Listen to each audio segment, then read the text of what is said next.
Hi, everybody. Welcome to the Stratosphere Studio. I'm your host, Bill Whittle, with a rainy day hair day today, but doggone it, we're going on anyway. Eff it. We'll do it live. I hope everybody's doing well. And there's some goodish news. Actually, could be greatish news. Um, Hi, gang. Hello, YouTube. Hello, the other thing. You know the thing. Twitch. So anyway, here's the thing. Yes, it's a great shirt. It's a great color. It's a great team. Used to be a great team. We'll be a great team again, by God. Okay, so here's the goodish greatest news. I had a monster deadline for three. Getting so many comments on the shirt. I think I'll just put the shirt up. I'll just tack the shirt to the wall, put the camera on that, and we will call it a day. So I had as you've been well aware, and me missing a couple of these Stratosphere Studio shows and all the rest of it. However, I had a monster deadline of three finished scripts that I had to have by Christmas. So I've got two of them off on the 25th. Good to see everybody too. Got two of them off on at about 11:59 p.m. on Christmas Eve. Came in and wrote basically all day Christmas Day, and then and then what did I do then? Today's Tuesday. Yes, yes. So got in today at around six o'clock in the morning and just cranked out the polished pass on the third one. So I delivered that today. So that's those three delivered. But here's the good news. I've been doing well. First of all, I finally broke through this thing. I finally found the thread that I needed to, and got into the Russian Revolution, which is something I hadn't really done an awful lot before. I was going to write about the Terror Masters, and I knew them real well, but I had to read a bunch of books and digest all this stuff. So I got through the Russian Revolution. It's all downhill from here.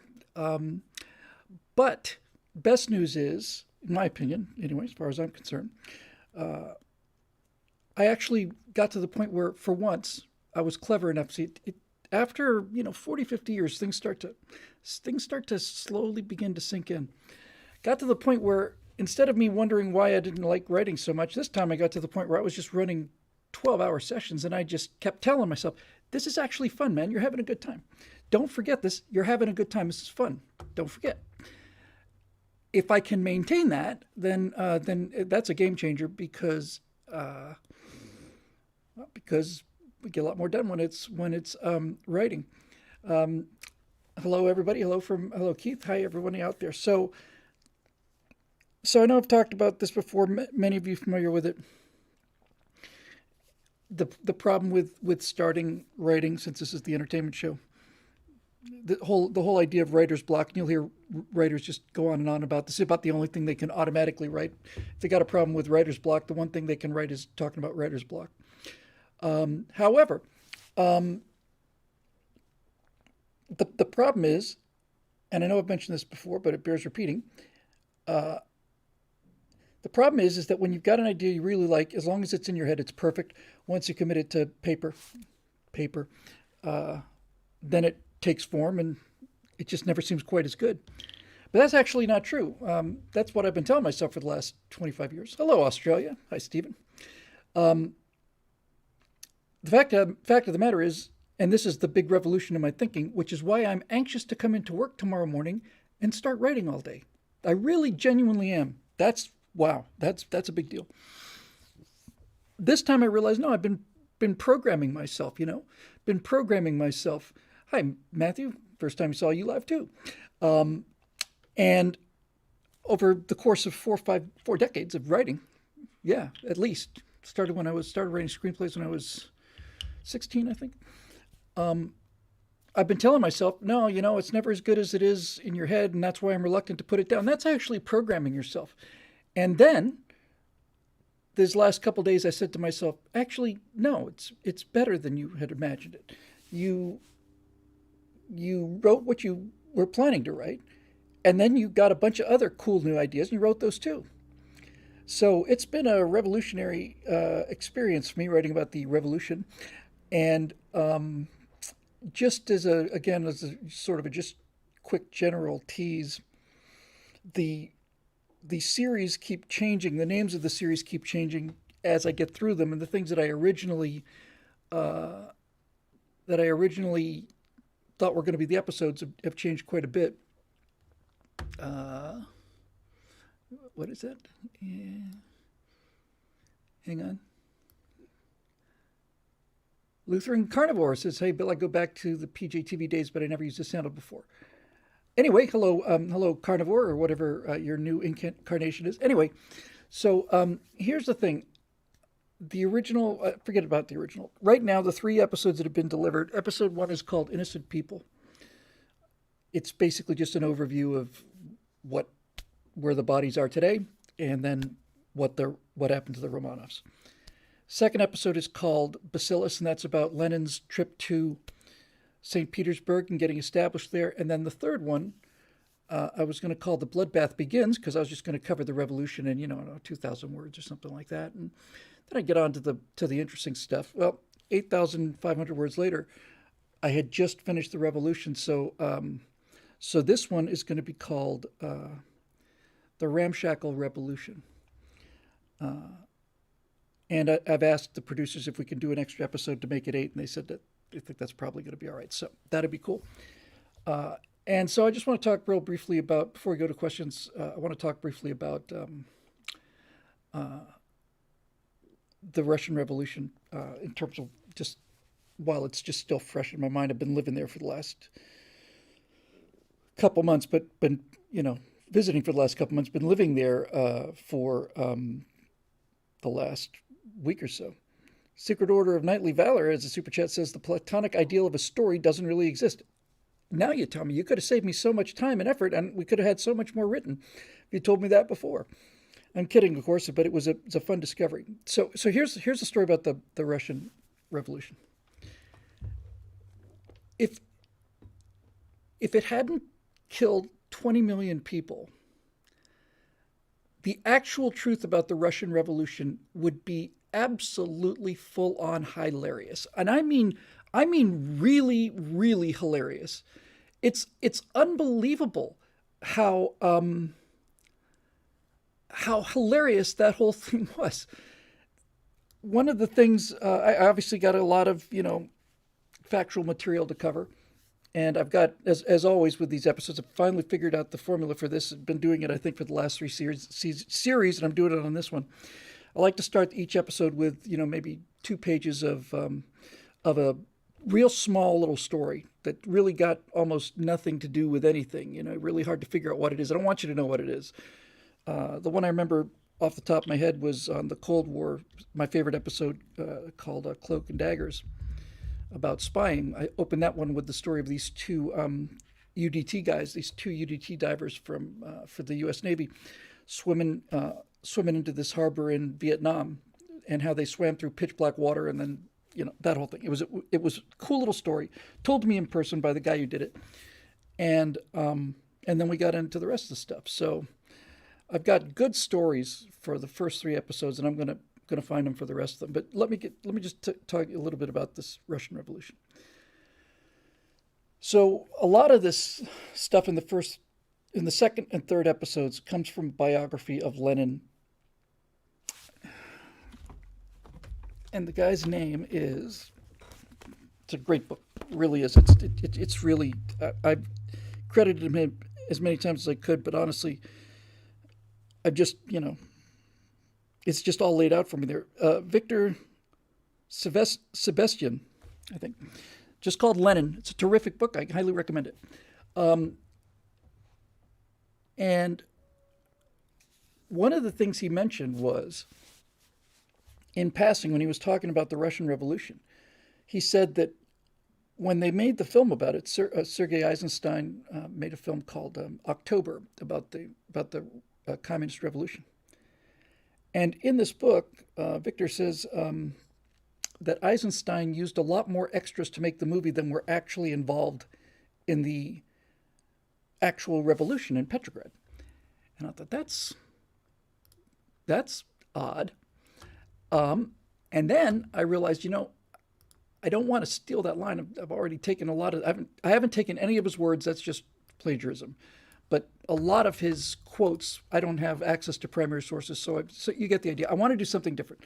So yeah, White Feather Carlos Hathcock, exactly. Little story within a story. So so here's what I did. After the opening story, I just jumped the tracks, keep things moving, don't let anybody know where the story's going until it's over, that kind of thing. So I kind of jumped off the rails, and I started talking about Sergei Eisenstein.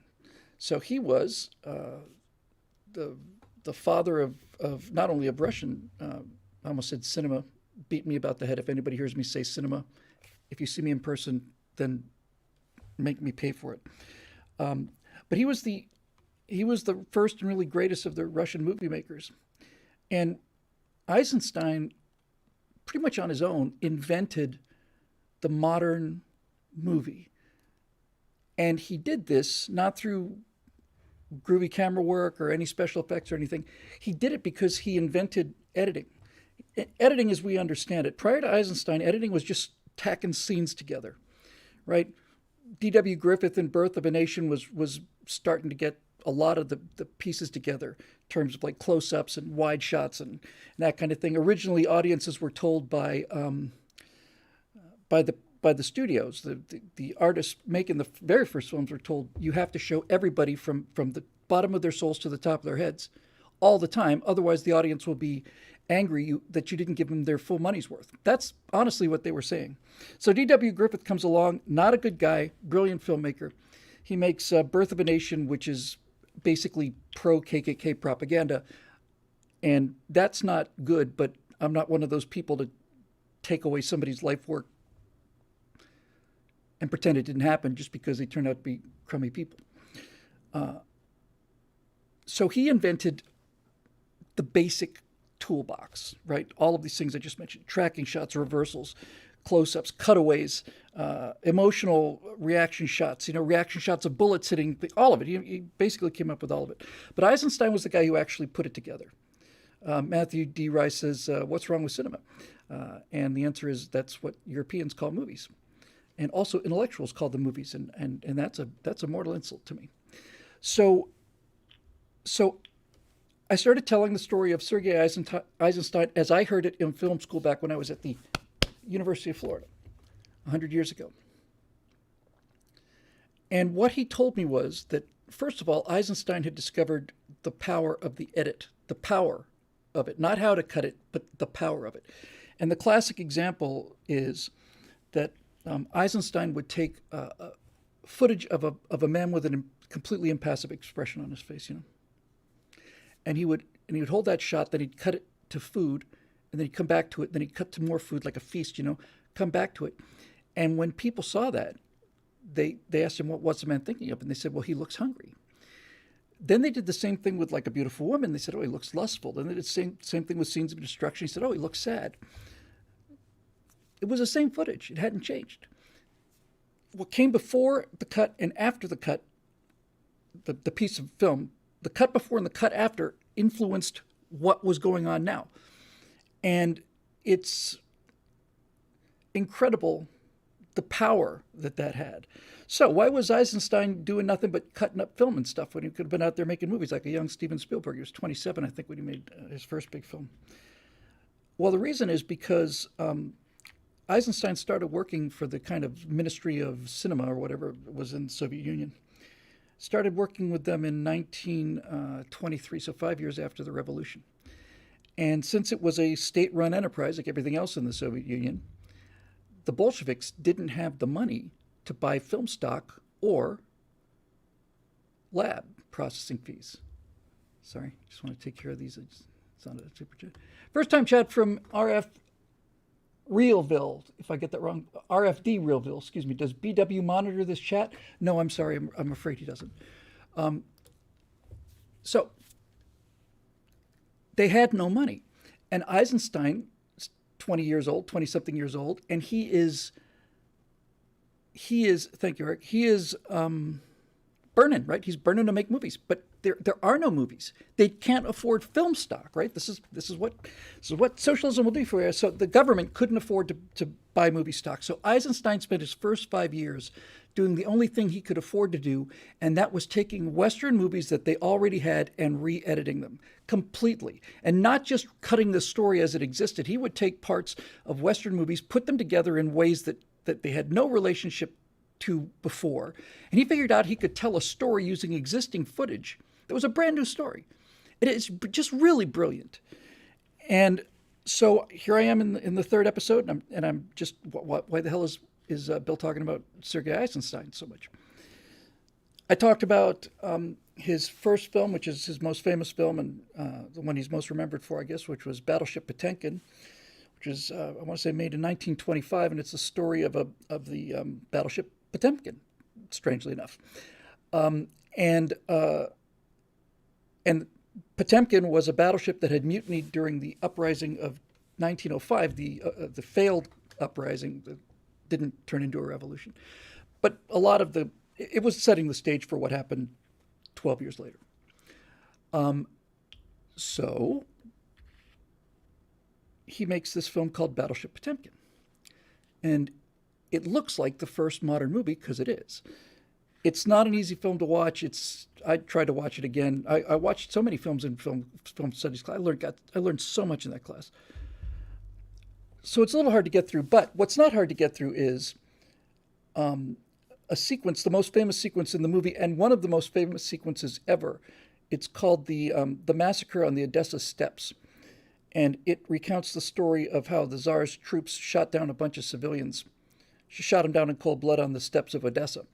And this thing is fully modern. It's wide shots, close-ups, tracking shots, cutaways, the pace, gunshots, people screaming, people reacting. It's modern movie making. And it's very, very powerful. The key moment is when a woman on the staircase gets shot or knocked down, and her baby carriage goes bumping down these enormous, huge, long flight of steps. And, it's like, my God, yeah, that's it. It ginned up a lot of hatred towards the Tsar's troops. And I thought, wow, okay, that's cool. Because I was going to do Potemkin to lead into his next film. And while I was researching Potemkin, I found out that there was no massacre on the Odessa steppes. Never happened. It wasn't even close. He invented it out of whole cloth.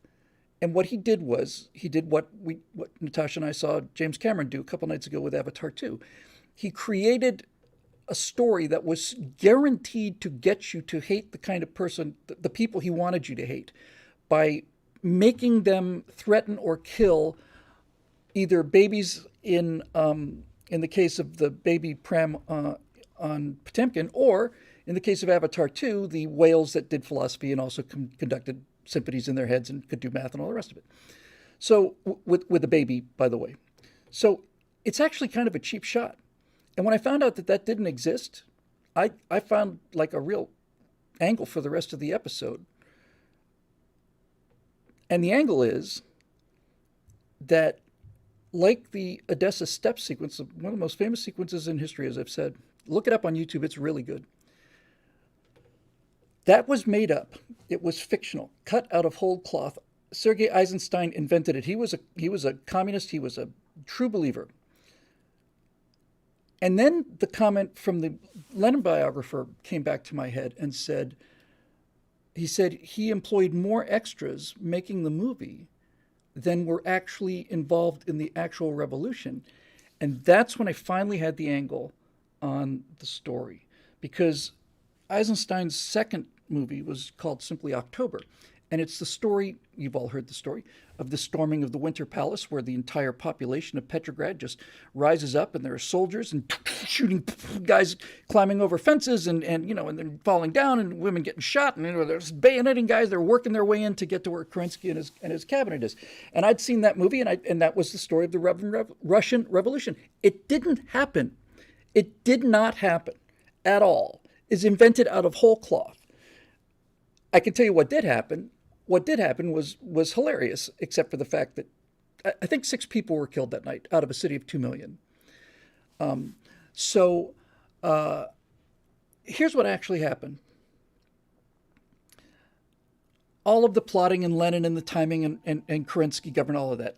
I cover all of that. But in terms of the actual events, so on the 25th of October at about 3 p.m., Lenin has said that the revolution has to happen by that date because on the 25th there was going to be a council of Soviets held in Petrograd, and thank you, Veronica, and he wanted to say, he said to his fellow Bolsheviks, look, there's going to be this giant meeting of socialists and communists, what would become communists, giant meeting of the Soviets. We need to have the revolution now. The time is ripe now. If we don't do it now, somebody else is going to do it. We will never live to see this opportunity again. So he managed to convince the rest of the Bolsheviks to make it a coup.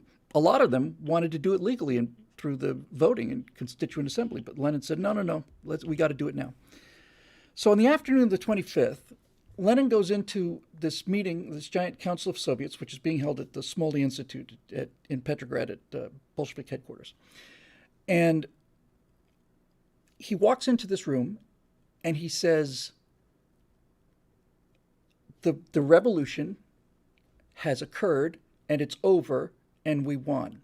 Then he opens up a prepared statement and reads it aloud. Citizens of Russia, the provisional government has fallen. We have assumed power. We're going to guarantee land turned away from the aristocracy. Workers will own the means of production, blah, blah, blah, blah, blah, blah. Long live the peasants and workers and soldiers revolution. And then he goes back upstairs to Bolshevik headquarters. And the line I had was, he said, he finished telling this enormous crowd of people that the revolution was over, won, and then he went upstairs and ordered it to begin. That's exactly what happened. So, I don't have the times exactly right, but you get the idea. So Lenin goes upstairs, it's probably 3:30 now, and he gives the order to open fire, which will be the beginning of the great, glorious Red October Revolution. The Romanovs were in Tsarskoye Selo, I want to say. I think they were in Tsar Village. They certainly were not in... there's a area about 20 miles south of Petrograd called Tsar Village, Tsarskoye Selo, I think. And that's where they had a bunch of palaces, too. That's where Kerensky had kept them. So, every word of this is true. So around 3:30, 4 o'clock, Lenin gives the order to get this thing going. The order is sent to the Peter and Paul Fortress. Now, Kronstadt Naval Base is out in the Gulf. It guards the harbor guards the approaches to St. Petersburg. But the Peter and Paul Fortress is right up, just slightly to the side. It's about 0.4 of a mile away from the Winter Palace. Winter Palace is this enormous building. That's where the provisional government and Kerensky and everybody else is hanging out. So Lenin sends the signal to the Peter and Paul Palace, which had been taken over about a week before by Kronstadt sailors who declared for the Bolsheviks. And so the word is given, and the signal will be to open fire, but the fire doesn't open. Half an hour passes, then an hour, nothing. Then 2 hours, nothing. Turns out that this beautifully constructed clockwork piece of brilliant revolutionary genius on the part of Lenin, turned out that when it came time to fire, the guys over at the Peter and Paul Fortress realized that the guns hadn't been cleaned or used in 2 or 3 years. And there was so much accumulated grime from the gunpowder and all this detritus that just fell into it. They couldn't load the guns because the barrels were just so badly fouled. So they go looking around, and okay, well, we rolled out a couple of small field pieces, roll those babies into shape, set them up, and we're ready to go. We're going to be smaller, but we'll throw some shells into the Winter Palace. They're all set to do that. And then they find out that nobody knows where the 3-inch shells are, where the shells for the small guns are. Nobody knows where they are. So that idea goes down the window. Then they decide, okay, well, what we'll do is, while we're working on some kind of solution here, we will at least make the official signal. Now, the official signal had been worked out weeks in advance, and the signal that the revolution had begun was that a red lantern would be attached to the lanyard, and it would be run up the flagpole at the top of the Peter and Paul Fortress. And so the Bolsheviks are ready to make this happen and send up the thing. And as it turns out, somebody forgot to bring a lantern. There was no red lantern. They searched everywhere. Now it's getting to be 5 o'clock. Lenin is apoplectic, and they can't find a red lantern. There's not one to be had, and no one brought one. So the commander of the base, responsible for the lantern and the magnificent condition of the guns, he decides he's going to go into St. Petersburg and get a red lantern so we can get this revolution going. He hops over the wall, takes a couple steps, falls into the mud, nearly drowns in this bog, drags himself out, covered in weed and mud, makes it across the bridge to St. Petersburg proper, spends, I don't know, an hour looking to find a red lantern, which he couldn't do. But he does come back maybe 2 hours after he was supposed to open fire with a purple lantern. So, okay, so they take the purple lantern to the flagpole, and as I wrote, fortunately for Lenin, the Bolsheviks in history, they found there was no way to attach the lantern to the lanyard and run it up the pole. There was nothing they could attach it to. Otherwise, we'd be reading about the glorious Purple October Revolution. All right, so that's got to be it, right? No, we're just getting started.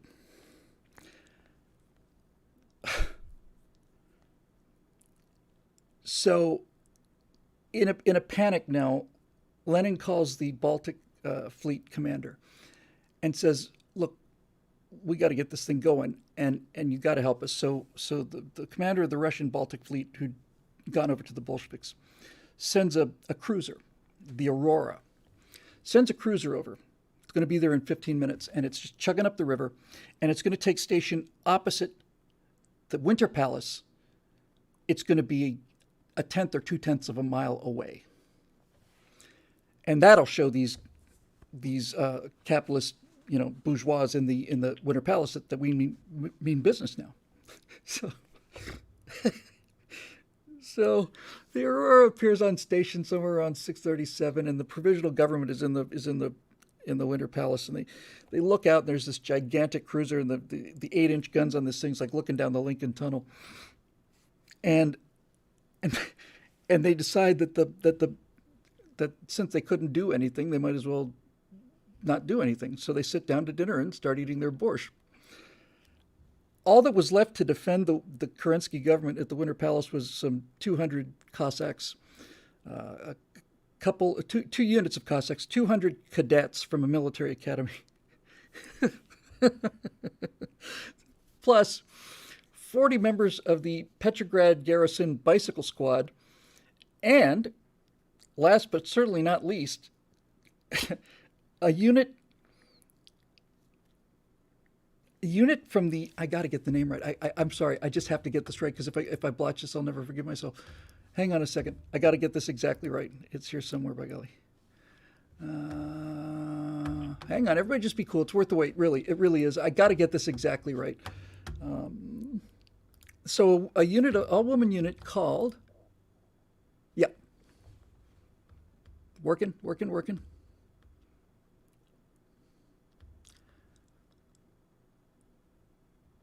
Come on.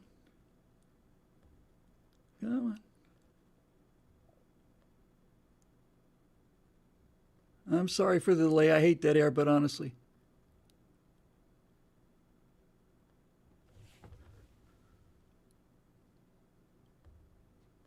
Oh man, this just drives me crazy when I do this. There it is. I had to get it absolutely right. So, in addition to the 40 members of the Petrograd Garrison Bicycle Unit, there are also 200 women, and they've formed a unit calling themselves the Shock Battalion of Death. So that's what's guarding the Winter Palace, the seat of the provisional government. 9 million soldiers under arms, and all the Kerensky government could manage at this point was were the bicycle guys, 2 units of Cossacks, 200 cadets, and the 200 women in the Shock Battalion of Death. So they get there.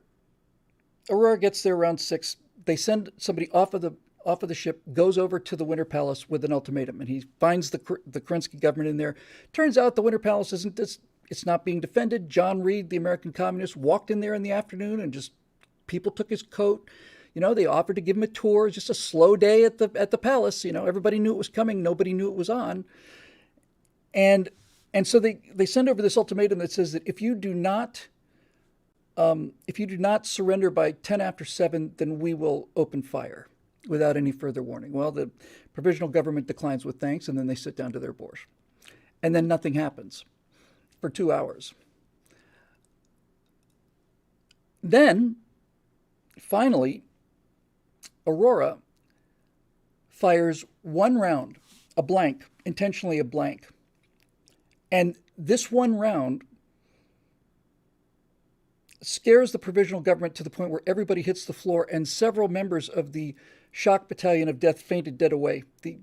A number of them got the vapors. They had to be carried into a back room. That's what the firing of the one blank did.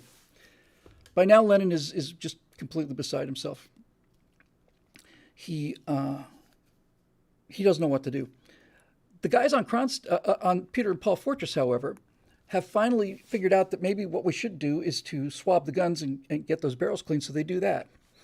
And then they fire off a couple of volleys. They get off 36 rounds. 36 rounds. Now, let's see if I can do this in reverse. The Peter and Paul Fortress, I'll just do it. So Peter and Paul Fortress is here, and the Winter Palace is like here, right? They're offset from each other, but they're only about, 0.2 of a mile away, but they're offset a little bit. So I did the calculations, and from the closest point of the Peter and Paul Palace to the closest point, Peter and Paul Fortress to the closest point of the Winter Palace, turned out to be 0.4 of a mile. That's not extreme range, right? 0.4 of a mile. So somewhere around 9 or 10, the gunners at the Peter and Paul Fortress, thank you, Woods, Precious Arms. I'll get to that in a minute. They finally get off 34 volleys. Now here's the part that really you just have to picture this, and we're going to do a lot of this with visuals. So I got to make this clear. The Winter Palace is about 0.3 of a mile long. It's pretty impressive. The Peter Paul Fortress is 0.4 of a mile away. So it is basically almost as wide as it is far away. The Bolshevik gunners in the fortress get off 36 rounds. 2 strike the building and chip a couple of decorative cornices on the outside of the Winter Palace. One of the rounds, fired at a 0.3 of a mile target from 0.4 of a mile away, one of those rounds misses by 300 yards. Okay, so now it's pretty much over. Now we mean business. So somewhere around 1:30 in the morning, Lenin decides to send his crack troops to storm the palace. This is the thing that Eisenstein had gotten all those thousands and thousands of extras for. So Lenin sends one of his lieutenants, whose name is right here. You really need to look him up. Actually, I'm not going to waste any more time. So he sends over his top man. And his top man turned out to be a guy named Vladimir Antonov Ovsinko, who was really a pretty short guy and looked kind of like a bird. His nom de guerre, his war name was Bayonet. That's what he was known to as the other Bolsheviks. So, top man goes over. The storming of the Winter Palace is led by this guy and maybe 15 or 20 Red Guards. That's it. And they don't storm the palace. Nobody fires a shot. The only people that were killed that night were killed by stray gunfire. He walks into the Winter Palace, walks up to the mica room, I think what it's called, where the provisional government is, and he walks in and he says, "All right, I am an official representative of the Revolutionary Military Council. You're all under arrest." And when he walks in, he's wearing glasses. He's a little guy. He's got a real broad-billed hat on it, and he's wearing this perfectly divine floppy red satin tie. So that's the guy who stormed the Winter Palace. They then, thank you, Marisha's got it. I'll just put it up there, grab it, since I don't have to find it. Hang on a second. Yeah, this is the guy. This is the top man that that Lenin sends over to win the revolution. Yeah, that's the guy. Come on, you swine. I give up on this thing. You get the idea, right? Okay. How do I make this thing go away? Like that? Yes. That's their top guy. So he goes over there. He's wearing a floppy hat. He's got this and a floppy red tie, and he goes over there and demands their surrender, which he gets. Everybody in the government now is being led out of the Winter Palace and over to the Peter and Paul Fortress, and they got everybody except for the one person they came for, which was Kerensky, the leader of the government, Alexander Kerensky. Kerensky manages to make his escape, and the excuse given by Vladimir Antonov of Sienko was that it's not my fault. The 15 or 20 men that we took over found the way to the Tsar's wine cellar, which was one of the largest and best stocked in the world, and they're all roaring drunk. So, not wanting to go back and face Lenin with the news that Kerensky's gotten away, Bayonet here. One more time for good measure. Yeah, Bayonet decides, all right, here's what we'll do. He calls the Petrograd Fire Department and has them come over to the Winter Palace. His idea is they take their fire hoses and flood the wine cellar, right? So nobody can get down there. And I thought about this. What a stupid... Wait a minute, actually, hold on. That's actually a damn good idea. That's a really brilliant idea. Flood it with water. Nobody will be able to go down there. The bottles aren't damaged. They don't float away. They're heavier than the wood. That's a really damn good idea. So the Petrograd Fire Department arrives, and they're ready to take their hoses down there. And when he tells them what he wants them to do, pretty much as one, they drop their hoses, go down into the cellar, and get as drunk as the rest of the soldiers. Kerensky gets away. He goes to the front where he's always been good at inspiring the troops. And he, back in June, had launched the Kerensky offensive. He'd sent 4 army groups out against the Germans. That's a lot of guys, 4 army groups. Now, the day after the revolution, he's able to scrape up 200 sullen Cossacks. And he goes riding back to Petrograd to launch his counter-revolution, get the country back. And he damn near succeeded. Lenin was petrified. Lenin called a 5-alarm fire, asked the Baltic Fleet to send more battleships. They sent a battleship and 2 destroyers. And in the end, the Bolsheviks won by doing the one thing that they knew how to do well, which is subterfuge and deception and lying and that kind of thing. Somebody gets in contact with the Cossacks. They present the entire unit with a bribe, tell them they go home, and here's a big hunk of money. That's what they do. They didn't even know why they were there, let alone what they were doing. So that was the end of the Kerensky attempt. The country then goes into civil war, which I haven't gotten to yet. But Kerensky, I have a great deal of sympathy for Kerensky. I think on the Stratosphere Lounge, I read the list of what his government planned to do, and it's awfully close to the Declaration of Independence or the Constitution. I mean, really, the guarantees that the provisional government had in place the day after the Tsar fell were breathtaking. And Russia had a chance. They had a chance, the little window there, where they could have actually genuinely entered the family of nations as a European liberal parliamentary democracy. And it just didn't happen. It just didn't. Kerensky goes a little nuts during the revolution. Just prior to it, he starts sleeping in the Winter Palace in the Tsar's bed, and then he gets himself photographed behind the Tsar's desk, and he's just basically demanding that the flag gets raised and lowered when he comes in and leaves, just like it did with the Tsar. So Kerensky's starting to lose his mind anyway. So as far as the revolution goes, Kerensky's a pretty sad story, but I had a lot of sympathy for him in the previous episode, a lot. The more I learned about him, the better I liked him. He was very theatrical. He was extremely energetic, and he was a tremendous speaker because he was such a good actor. The Tsar's secret police, called the Okhrana, had a code name for him. They called him Speedy. And he damn near pulled it off. He damn near pulled it off. Just think about that. I think I mentioned this on the Stratosphere Lounge. If he'd succeeded, then there would have been no Soviet Russia. There would have been no Vietnam War, no Korean War, no Cuban Revolution, no China, no Red China, thanks to Eric, I think that was. It's heartbreaking, but his heart was in the right place. So here's the thing about Kerensky. He manages to escape the Bolsheviks. His Cossacks are bought out from underneath his feet, so he's got nothing.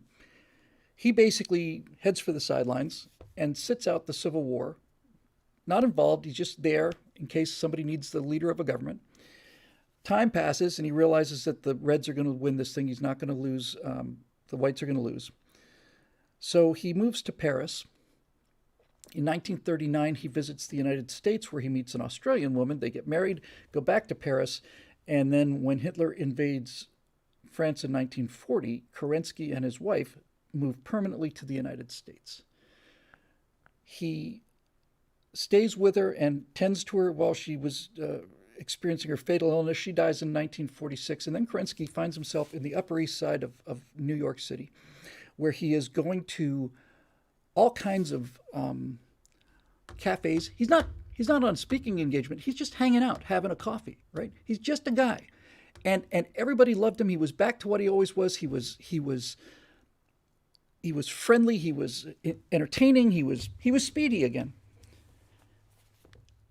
After several years, he's invited to come out to California, where he works with the Hoover Institute at Stanford University, and adds an awful lot of personal recollections to their history of this whole thing. And here's the part I really like. I have a line I like a lot. Sometimes I write stuff I really like. The line was, "History was kind to Kerensky, to Alexander Kerensky. He deserved it." Everybody that he opposed had gone into the dustbin of history, as Trotsky had said. Trotsky went into the dustbin of history, so did Lenin, so did Stalin, so did all of them, so did the idea, so did the whole idea, just went into the dustbin of history. And I wrote, now, of course, when you've got 20 million people killed, that's going to take more than a dustbin. Those people disappeared into the mass graves of history, or the execution cells of history, or the gulags of history.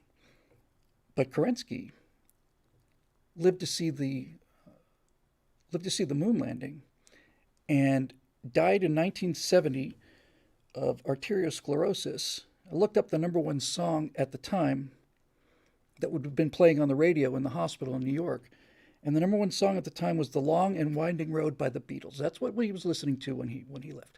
Everybody he fought against died screaming in terror in a basement, getting shot in the back of the head. Kerensky lives long enough to watch men walk on the moon, and then he's listening to the Beatles, and he just passes away at age 89.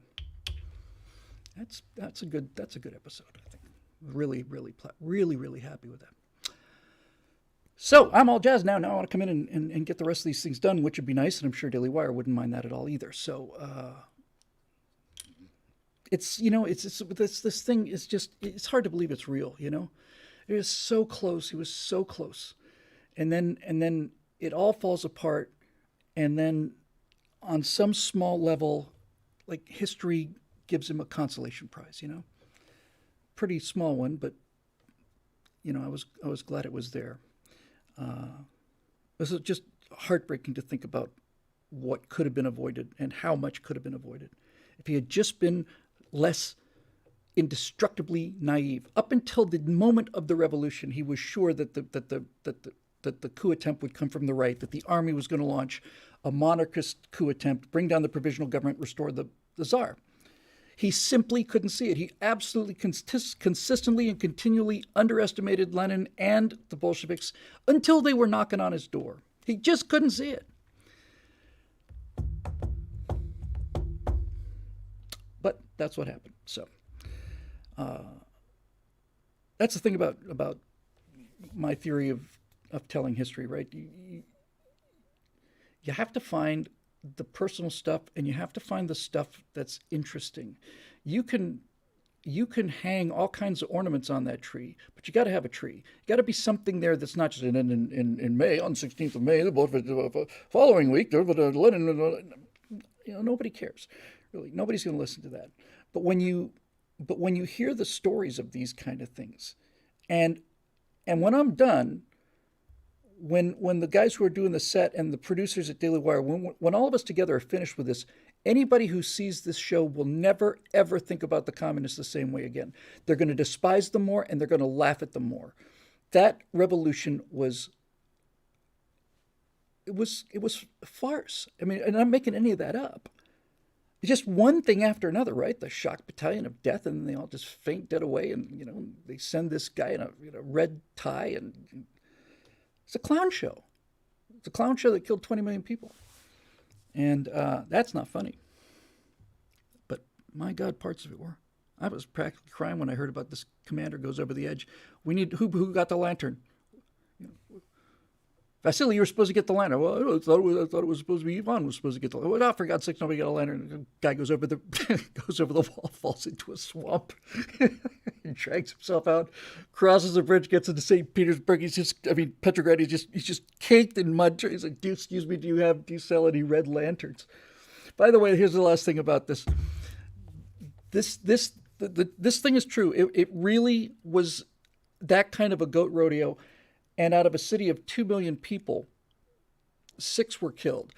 The best estimate of the total number of people involved was 10,000 people total for the night, which sounds like a lot of people, but in a city of 2 million, that's half of 1% of the population. The night that the revolution was happening, people were in restaurants, they were in nightclubs, they were going to the theater. The theaters were packed, and this coming revolution was just, everybody knew it was coming, just nobody knew when. So somewhere around 9 o'clock on the night of the 25th, the mayor of Moscow sends two messengers out, one to the Whittle Palace to talk to Kerensky, and the other one to the Smolny Institute to talk to Lenin. And at 9 o'clock, the mayor sends these two messengers out and says, can either of you tell us if the insurrection has started yet? And if not, when should we expect it?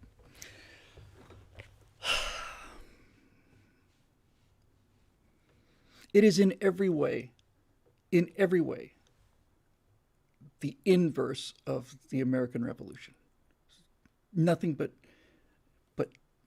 theorists and intellectuals completely incompetently botching something that ended up producing nothing but mass murder. And the American Revolution was the most famous people in the country openly debating whether or not we should do this, and if we do, what will come of it. And they did that for years until they got it right. And, what do you say about that? This one country kills 20 million of its own people, and the other one shoots 4 students in Kent State in 1970 and never gets over it. And rightfully so, right? The two are not comparable. They're not on the same planet. They're not on the same moral plane. And I'm sick and tired of people making the equations. It's just a lie. So that's that. Fortunately for me, the next episode, I've got a real foot in the stirrup already. Lenin gave a number of speeches prior to the revolution, and basically what he said was,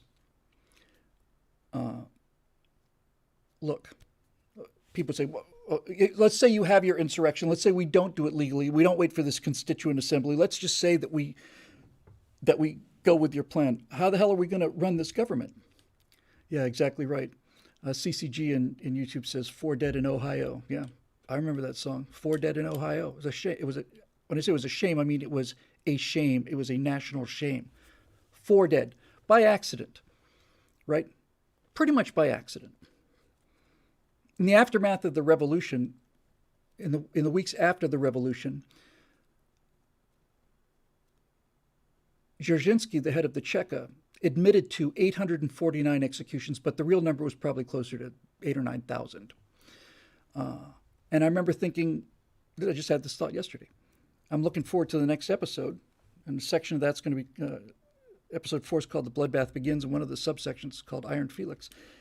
And I'm looking at the number of people that they confirmed were shot in the days and weeks immediately after the revolution. And I swear to God, this is what I thought. And the official number was 849. And I thought to myself, geez, that's only 849? That's kind of puny, I really thought that's all? Just 849? Well, they didn't count probably most of them went uncounted. 849 murders admitted to, political murders for no other reason. And the scale of everything that came later was so enormous that I was almost embarrassed to write the number down because it was so small. 849 dead in Ohio would have been something we would have remembered. Robert Rivera asked the $6 million question, and that is, was Lenin as bloodthirsty as Stalin? I have given this a great deal of thought. The nice thing about getting to write your own show is I get to buy myself a little time. I did this on the Apollo 11 series and on all of them. And at the end of the last episode, I'm going to give myself 10 minutes to close the case. Lenin, in my opinion, was a worse person than Stalin. There's no question that Stalin killed more people. So on that scale, yes, he's the monster, right? Yes, he killed millions of people. But everything that Stalin did had been put in place by Lenin. All of it. Not just the mechanisms, not just the secret police, not just the state, not just the bureaucracy. Lenin was the guy who was saying offhandedly things like, all right, tell you what, cross the border, go over into Finland, find 200 people, shoot them, and that'll let them know. Just like that. Just like that, right? And that's actually really well said. Marusha got that exactly right. I might actually use that, actually. She said Stalin was the monster, but Lenin was Dr. Frankenstein. That's exactly right. Lenin, yeah, Eric Blake has got it too. He says the difference was that Stalin was competent. Yes. One of the people, I've read 9 or 10,000 page books to get ready for this thing. And in one of them, I cannot remember which, somebody said Hitler did his worst. I remember who it was. It was Martin Amis' book on Stalin. And he said that Hitler did his worst. And that was 3 years. He had 3 years really of doing his worst. Stalin took 35, 40 years. He said Stalin was the scariest thing you could imagine. He was a psychopath with patience. Yeah.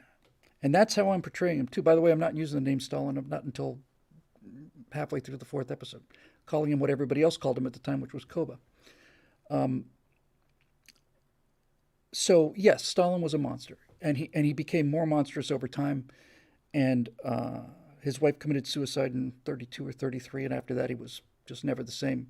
But prior to that, look, he's murdering people, right? But he's just doing what Lenin had set up. We haven't gotten into the Great Terror or any of that stuff yet, none of the purges and other show trials. Lenin had a show trial.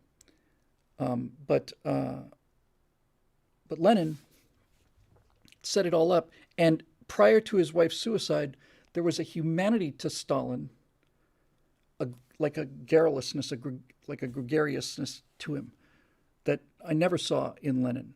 He wasn't just reading text, although Stalin was an actual IQ genius. He was a genius.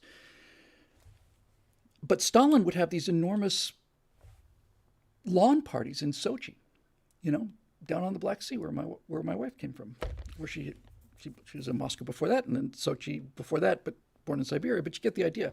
So he's down there and he's throwing all these parties for other Bolsheviks, but there are kids are running around and Stalin's playing with them and he's throwing, little pieces of orange peels at them. And it's like there's like a certain kind of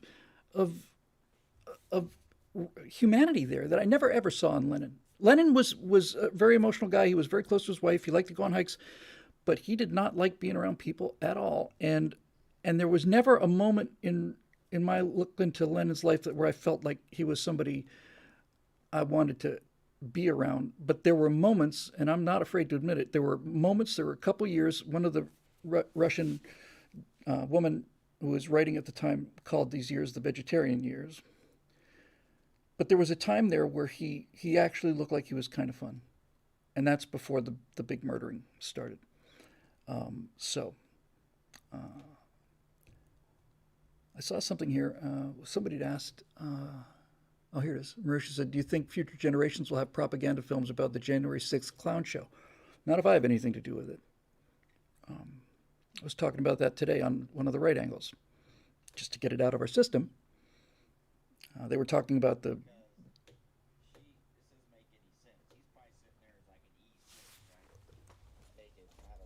My iPad just just came on, started playing. Well, that's fun. Um, I just said, here's a funny thing about the January 6th insurrection, right? It's being staged by the half of the country that says we need guns, and the half of the country that says we need guns say we need guns to protect us from our government. And I find it an unusual variation on the idea of insurrection that the people who were armed didn't have any guns with them when they went to take over the government. I find that to be really remarkably significant piece of information, right? Does that come up at all? You're all a bunch of gun loving MAGA, super MAGA Republican lunatics, and you're walking through the Capitol and none of you are armed? That seems like we could have done a better job if we'd wanted an actual insurrection. I think we could have done a much better job. So, yeah, you want to call it whatever you want to call it. We know why you're calling it that. We know why you do all of this stuff. We know. The question is, what can we do about it? Anyway, I don't think. Look, the communists, he renamed the Bolsheviks the Communist Party shortly after the revolution. The communists succeeded because they were able to control all of the information.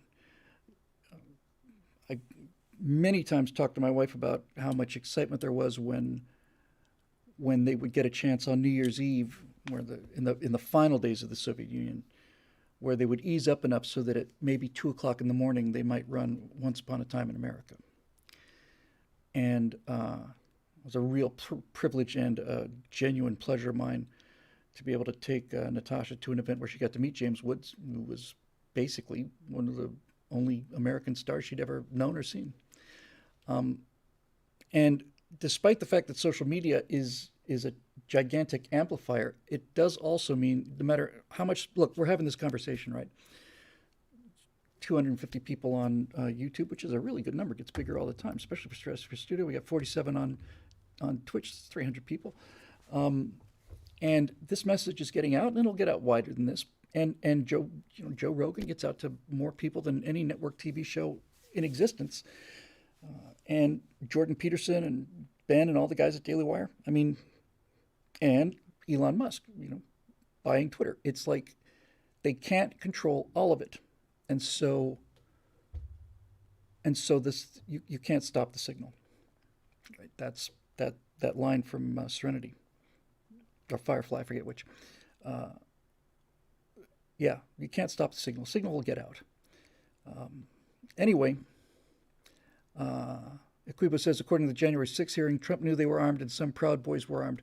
Okay, but I saw I'm not trying to be contrary with you, Quibo, but and you may be playing devil's advocate. I'm sure you are. But the point of it is, I saw a bunch of people milling around, and none of them had weapons in their hands, and that's what I would use to do an actual insurrection. So the whole thing's just invented. Obviously, everybody knows.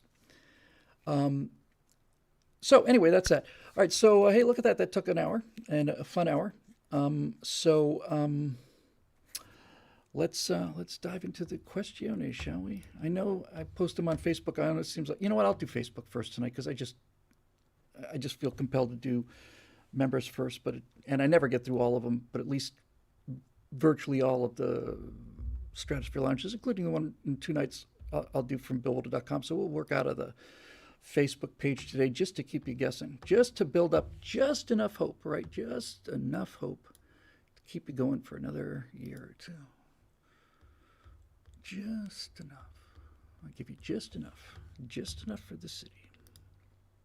I was really happy to find out that the #1 song in the country in I think it was June of 1970 was the Long and Winding Road. That was a nice cosmic coincidence. All right, here we go. And thank you, by the way. I hope nobody was waiting too long last night. I put up a little stream thing saying we're going to have to move it to Tuesday because I had to get these things out. And I was here last night till midnight and was here this morning at 6. But got them out, and they're good, and I feel real good about it. So let's see what we got here. Let's refresh this baby. Pretty exciting, huh? This Real TV. By the way, I heard Jordan Peterson talking about this, and as usual, he's right on the ball. Let me tee those up. Let me tee that up. Go from most relevant to all. 1, 2, 3, 4, 5. Yeah, I can get through those. Okay. So Jordan Peterson basically was talking about YouTube, and he said that it's really unprecedented in a lot of ways. The first way, it's permanent, and he said this is the first time in history that the spoken word has been recorded forever. That alone is fascinating. But he certainly got what I've gotten, and something I need to keep remembering. Certainly something I'm going to employ when I do the "Don't Be an Idiot" series, and that is that YouTube isn't television, and he said that 4 or 5 times. He's absolutely right. YouTube is not television. I had thought, not just thought, when YouTube started, when I got into YouTube in 2008, we put in a lot of production values. We had opening graphics, we had credit roll, we had all this stuff, right? Because we were TV people and we were now on this internet TV platform. So that's what we did. And over the course of 12, 14 years or something, YouTube content creators started to emerge who weren't from the entertainment business like I was. And they didn't give a hot damn about opening graphics or montages or lower thirds or credit rolls. And they especially didn't care about the kind of thing that I did for a living prior to starting at PJTV, which is cutting a conversation from an hour down to 23 minutes without you knowing about it. No jump cuts, reversals, close-ups, that kind of thing. That's a real skill. And now it's worthless. And what Peterson pointed out, what I believe for a long time, is that YouTube leaves the mistakes in. And that's what gives them authenticity. People trust it because it's imperfect. And if that's the case, then the Stratosphere Lounge is without question the most trusted show on the entire internets. But I find myself not only agreeing with them, I find myself having been programmed by YouTube in a good way this time. Because now, whenever I see news anchors, I just almost want to laugh. It's like, can we please just stop talking so that you start a sentence and we finish it? Tonight in Miami, a special rainstorm has come in and washed away most of the beach. Residents say that it's the worst rain they've seen since Tuesday. That kind of nonsense, right? I don't want to see it. Now it's like when they've got something, you'll see something like, oh, footage here on ABC 9, I don't want to see them talk about it. Show me the footage. I can make up my own mind. And that is something I need to work on. Is jump cuts. Jump cuts are anathema to me when I started. Right? That's a sign that you made a mistake. If somebody can see an edit, oh, there's a jump there. That's you really screwed up. But yeah. So anyway, I thought that whole thing about YouTube was absolutely right. And another thing I hadn't realized, and this is a heartbreaker, really, much more than the graphics thing, is that it never occurred to me that most people would be listening to me rather than watching me. You can only imagine how devastating that would be to me. But really, it's like watching a broadcast of Rush Limbaugh. You get a little, I guess, but really, you don't lose anything if you're just listening to the voice. So there's that as well, and on and on and on. Richard Burton, who I had thought had been long departed this vale of tears, in YouTube comment stream says, I believe the American Girl doll book is called Body Image, suggested kids talk to the doctor about puberty blockers. And I've been watching a lot of Odin's Men and a lot of, is it JT or JC? He's a phenomenon. He's a former Marine rather, who comments on YouTube videos. And he's good. And he puts out 3 a day, at least 3, sometimes 4 a day. I'm like, oh, look, there's something he released something 5 hours ago. And then I refresh the page. It's like 22 minutes. Here's another one. Bam. It's nice when other people, it's not like they do the heavy lifting, but it's nice when you can be fed something to knock out of the park in terms of these insane YouTube videos. But the reason I brought this up is because when I will get to the questions. I'll get all of them tonight. But what's going on now with this thing is just, thank you, Mark, is just one of the things that I had not realized about the trans movement at all, you'd think it'd be the first thing that came to mind. I don't know if it's occurred to you guys. Put it in the comment section down below. That's what people who know what they're doing do. Um, what he retired Marine, yeah.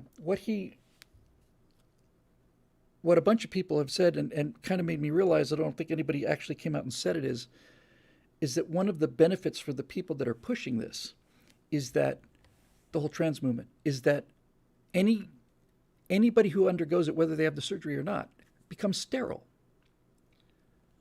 Right? They're sterile. They cannot have children. And when you look at these collections of these YouTube teachers, they're all 23 years old with nose rings and purple hair, and they're talking to their first graders about how she's actually a man and she went out with an actual person who used to be a woman and is now a man, and she wants this, validation from these first graders. And I realize, and they refer to them, all of these teachers, all of these groomers doing the indoctrination, they all refer to it the same way. They say, our kids, they're our kids, they're our kids. We're providing a safe space for our kids. I talk to our kids, our kids, our kids, our kids. They want the parents completely out of there. And they want them out of there because the parents will put some sense into their heads. But when you hear them talk about their kids and what they say to their kids, you realize how exactly possessive they are. They really do think it's their kids. And again, it didn't hit me until recently, but it's like the reason that these people think that these first graders are their kids is because they're not going to have any kids. Never, right? Never. Exceptions that we've discussed before aside, from a theoretical point of view, trans people and gay people do not reproduce themselves. And the fact that all of these people, whether they've had the top surgery, bottom surgery, they are sterile.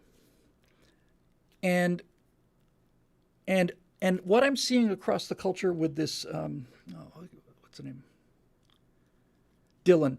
This was the trans person who was at the White House, who was having his 222nd day of being a girl, that kind of thing. He's on Dylan a lot, old JT, and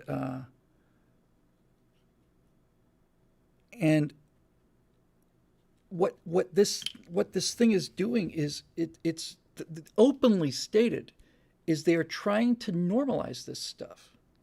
So Dylan is a trans woman. He's born a man, and he's he's like the most famous trans woman in the world, and now he's talking to the president in the Oval Office, and he's got all kinds of endorsement deals from like makeup companies and all the rest of it. And I keep wondering what is the end game for these people, because what they're doing constantly, you see it not just with the trans movement, you see it with the whole fat phobia movement. They are trying to, they're doing something even worse than trying to normalize this stuff. What these people are doing on TikTok mostly, what the progressive left is doing, is they are trying to talk you into being sexually attracted to them, even if they're fat, 600 pounds fat. That's not their problem. That's your problem. You're transphobic. They're trying to convince you that you should be, if you're a straight male, you should be perfectly okay dating a trans woman, a woman who used to be a man, may still be a man, essentially biologically is a man. We're told constantly that if we're not willing to date a woman who used to be a man, who may or may not have had the surgery on top of everything else, then there's something wrong with us. We're wrong. That there's just something really horrible about us. You're transphobic, and it's like what they're doing. And they're normalizing this, and he mentioned Dylan because he was talking about normalizing the bulge. So there he is, not much of a bulge really, but there's Dylan, who's still got the lower equipment, and he's dressed in some bathing suit, and he's dressed up and made up like a girl, and he says we got to get out there and show that women can have bulges in their bikini bottoms as well. And aside from the fact that I feel like I should be up on top of the Hollywood sign with a long flowing white beard and robes and a staff and just clean the whole thing with fire. That's what I want to do. but they're trying to normalize all of this stuff by exposing it to us constantly. And one of the terms that's becoming real popular now is neurodivergent. Yeah, it's just George really got it right. It's just sin, right? I mean, it, what certainly when you are advocating it for children, it goes from being a personal choice to sin.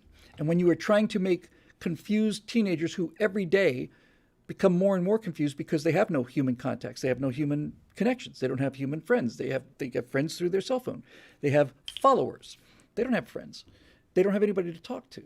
So sometimes they'll talk to TikTok, and sometimes they'll just go off and cancel themselves somewhere. And these people are getting more and more emotionally fragile and insecure. And people like Dylan and the rest of this movement are preying upon them. And that's just not right. And they're trying to eliminate the ultimate goal is they're trying to eliminate the entire idea of truth, right? That they are trying to lawyer their way through this whole thing. That's what they're doing. They're just determined to, what's the word I'm looking for? To define themselves into normalcy. That's it, right? That's what they're trying to do.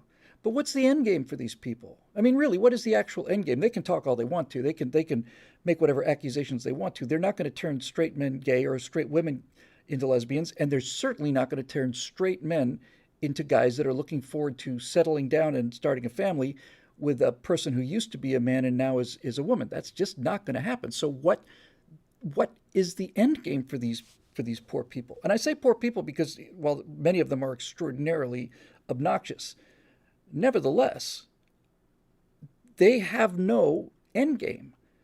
They are going through these life-changing modifications that are irreversible, and they are they are counting on the fact that they will be able to talk you into what they want you to do. So if you've got a guy who wants to be a woman and he goes through the whole transition thing, he's doing that because he wants to have the now she has always dreamed of being the wife in a relationship, wants a husband, right? That's not gay, that's slightly different. But gay men and gay women exist, and they're fine, and they've got their own communities, and they're fine. And many times they're very happy. It's certainly about as happy as heterosexual couples seem to be, but they've at least got an end game, right? If you're two gay men, you settle down and you live your life together. Okay. It's not my business, I don't care. But these people are never going to get that. That's never ever going to happen to them. Ever. They are never going to get what they want, what they think they want. They are never going to become women who will then be loved and cherished and married to straight men. It's not going to happen. And somebody ought to be telling them this, because whether they have all of this life-altering surgery or not, that's not going to change. It's not. And you're not going to talk guys into it. It's not something you talk somebody into or out of. So, this is the only time I ever see Jordan Peterson. Well, twice I've ever seen Jordan Peterson not only lose his temper but really just start crying. Was when he starts talking about this. He gets all the way angry, which is good to see. Eric Blake says, kudos to Dave Rubin for calling out how homophobic this whole trans movement has become. Yes, that's true too. A lot of gay people, gay men and lesbian women, are saying this is offensive. But the real people, the people who really should be, and who are genuinely should be outraged by this, are biological birthing people who have periods, that kind of thing. They used to be called women, but that's before the society became neurodivergent. Neurologically divergent is something that virtually everybody has now. All of Gen Z has got to have some form of being neurologically divergent. They call it neurologically divergent. You and I would refer to it as batshit crazy. And that's what they are. They are batshit crazy. And they are trying to talk you into thinking that it's not. And I'm getting a little tired And JT says this a lot. Getting a little tired of this. I'm perfectly willing, because I'm a nice guy. It's no skin off my nose to call my uncle Bobby his. If he wants me to call him his, my Aunt Betty. I don't care. Fine. But when they start insisting not only that you go along with this, but you believe it, you know, that you are going to just defy reality the way that they do, it's no, no, you have gone too far. And wow, Lutheran Carnivore, who we talked to earlier, said I think maybe the high suicide rate has to do with the 67% complication rate of the transgender surgeries. There's that. Those surgeries are horrific, but also I genuinely believe, in fact, I don't believe it, I know it. I know that these people think that when they have the hormones and the surgery, they will in fact become what they want to be. It's magical thinking. They believe it. If I only have, I want to be a woman, and I'm a man, uh, or in my favorite expression of all, when I say when they were born a man, what I meant to say was they were assigned male at birth. I'll get back to that in a minute. What is all the ends for here, Richard? All right, so you know, a lot of it is designed to make you realize that there's no point in fighting these people. That the world's gone crazy, and your job is just to be grateful that you got to live in a sane country for a while and just ride it out and watch it burn. That's what a lot of this is about in terms of the uh, top level stuff. But what does one say or do about this? Well, the first thing we do is we talk to each other and make sure that we don't just lose our freaking minds and become batshit crazy ourselves. That's the first thing. And yeah, let me just get to this assigned at birth thing. When you hear these people talking now, they'll do tech talks about um, they'll basically say, well, the truth of the matter is that some children are assigned male at birth, some children are assigned female at birth, and sometimes the assignment doesn't go right. Like it's an administrative error, like somebody made a mistake on a form. Uh, you know, I guess the surgeons or the person delivering the baby, the obstetrician, basically says, I don't know, maybe we should have a parlay about this. I'm going to go with male on this one. What do you guys think? Well, yeah, probably. Yeah, let's just, what the hell, we'll just put down male. Um, I've looked deep into the baby's eyes, and I didn't check the other end. Um, yeah, P70, P727 says you can regret it all you like, but the word irreversible has a fixed meaning. It is irreversible. Puberty blockers are irreversible. Your body is supposed to go through puberty at a certain biological age, and if you delay that, it is going to screw you up forever. And unfortunately, or fortunately, depending on how you look at it, we are starting to have been in this madness long enough so that there are starting to be people who are coming out and saying, this is the worst thing that has ever happened to me, and I'm angry that at 16 I was allowed to cut body parts off because I was batshit crazy, like every other teenager is batshit crazy. Um, and Jacob Castro says, I thought pedophilia would be a polarizing issue, yet here we are. Yeah, we're not talking about pedophiles though, Jacob. We're talking about minor attracted individuals. Is that the term I heard recently? Minor attracted individuals. We got two super chats here. One from Sacred Order of Knightly Valor. This is Tragic Evolution. The epistemologically unfit are removing themselves from the gene pool. That's actually an interesting observation. And then Monk in Training with a super chat says, I think being fine with saying it but not believing it is a sign that they're winning. You might be right about that. Um, are you talking about like reference to my Uncle Bob? Maybe you actually may be right about that. Maybe this whole thing only happens because of well, like everything else, everything that they accomplish by finding out what we're decent about, and we're not racist. We don't like being called racist. So if you call us a racist, we'll shut up.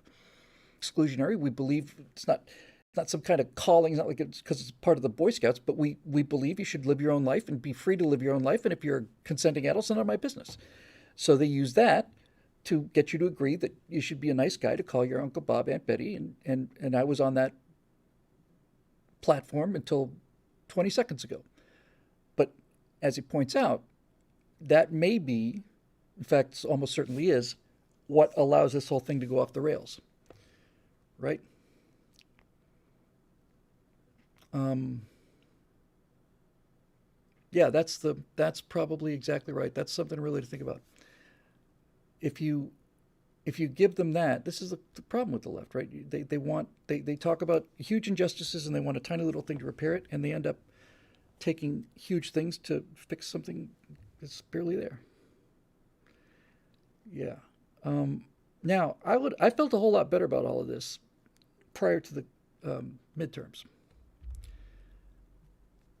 but now you really have to ask yourself. Well, everybody's asking themselves whether the elections really were elections, but certainly it seems like the beatings will continue until morale improves, and that's why we got to just stick together. Uh, I just don't see any way to stop this thing. I think you just ride it out. Titanic's going to the bottom, and you can either go to the bottom with it, or you can get into the lifeboats or uh, club Rose over the head, knock her into the water, and get on that giant floating piece of furniture that was big enough for her and Jack and probably three or four other guys. But he didn't want to cramp her, you know, don't want to make her uncomfortable by squeezing too close together. Greg Mid Tennessee says for Super Chat, straw will never be gold, no matter how hard you believe. Correct. And Marusha says, while I hate the term neurodivergent, for its pretension, it points to a core truth about human minds aren't a monolith. Case in point, ADHD is a hunter's mind in a farmer's society, so of course they'd be maladjusted. Completely agree, and want to just be clear about this. Neurodivergent is a way to describe mental pathologies that is scientifically accurate and probably has less sting in it than batshit crazy. But unfortunately, neurodivergent is one of those words, one of those terms that are like shoehorn terms, right? If you, who can disagree with the fact that people are neurodivergent? Of course, they're neurodivergent. Just about everybody's got some kind of neurodivergence. I'm neurodivergent. I'm prone to depression. I'm divergent from the norm on that case. So, okay. But I don't go around insisting everybody refer to me that way, and I certainly don't wear it as a badge of pride. You know, it's not something I'm like waving a flag about, and although God knows I could get my own flag. And when you watch these people, especially, when you watch them, you realize, you watch these TikTok videos in Gen Zers, and you realize that these poor kids, they have never been allowed to compete in anything. Right? Never. They have been given the participation trophy. They're not allowed to excel. Anybody who does something better than anybody else is, the Marxists are coming out and telling them, this isn't fair. You need to share, blah, blah, blah, blah. They haven't allowed to do anything except for be victims and protest. So when you see one of these kids on TikTok light up with enthusiasm because they have essentially invented a new gender for themselves. I forget the last one I heard was a triagamous or something like that. And the guy was carefully explaining to me, it was a guy obviously, it was a guy who was carefully explaining that his particular gender was a gender where you feel both male and female and trans at the same time. So he gets his own little symbol, his own little flag, and look at him. Boy, he's made it. He's made it in the world now. He's going to get a lot of followers. He invented his own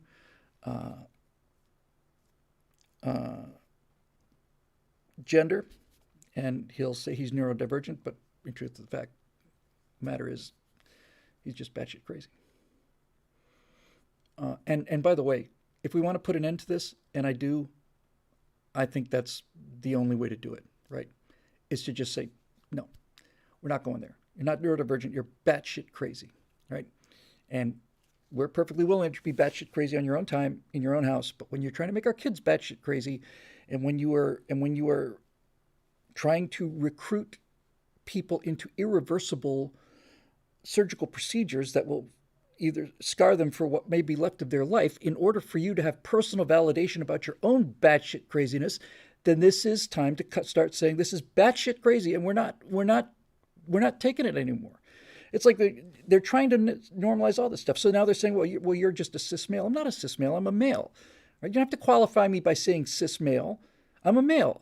That's one of the two conditions. The fact that you're saying trans means you're going from one condition to another. You're admitting the truth of the binary by the way you define it. Great. I'm non-binary. Yes, you are.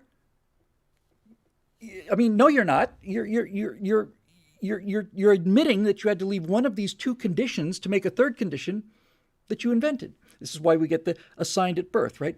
Oh, yeah. Well, the doctor made a mistake, or these doctors, boy, if they weren't assigning sex at birth, I guess we'd all be trans, and that's what it's all meant to be.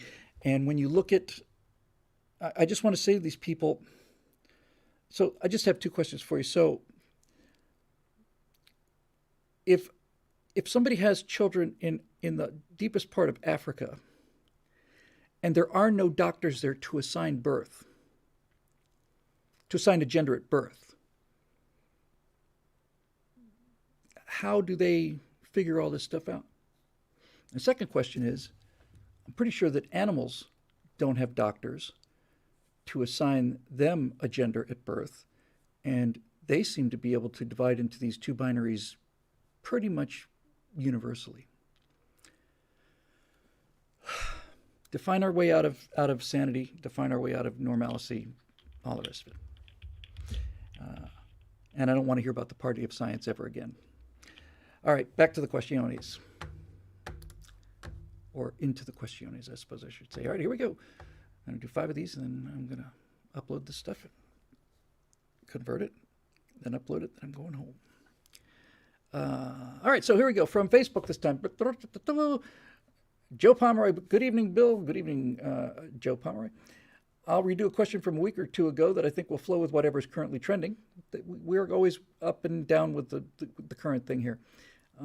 Do you think creating a Stratosphere Studios Twitter would be a good idea? I think if culture has to be one, then going on Twitter as a purely entertainment entity could have great benefits. Imagine if a preview or model got seen by Elon, what type of exposure that would bring. Anyways, love your work and thank you for all that you do, the latest of which is giving a voice to the victims of oppression. Well, thank you for that. That's very, very kind of you.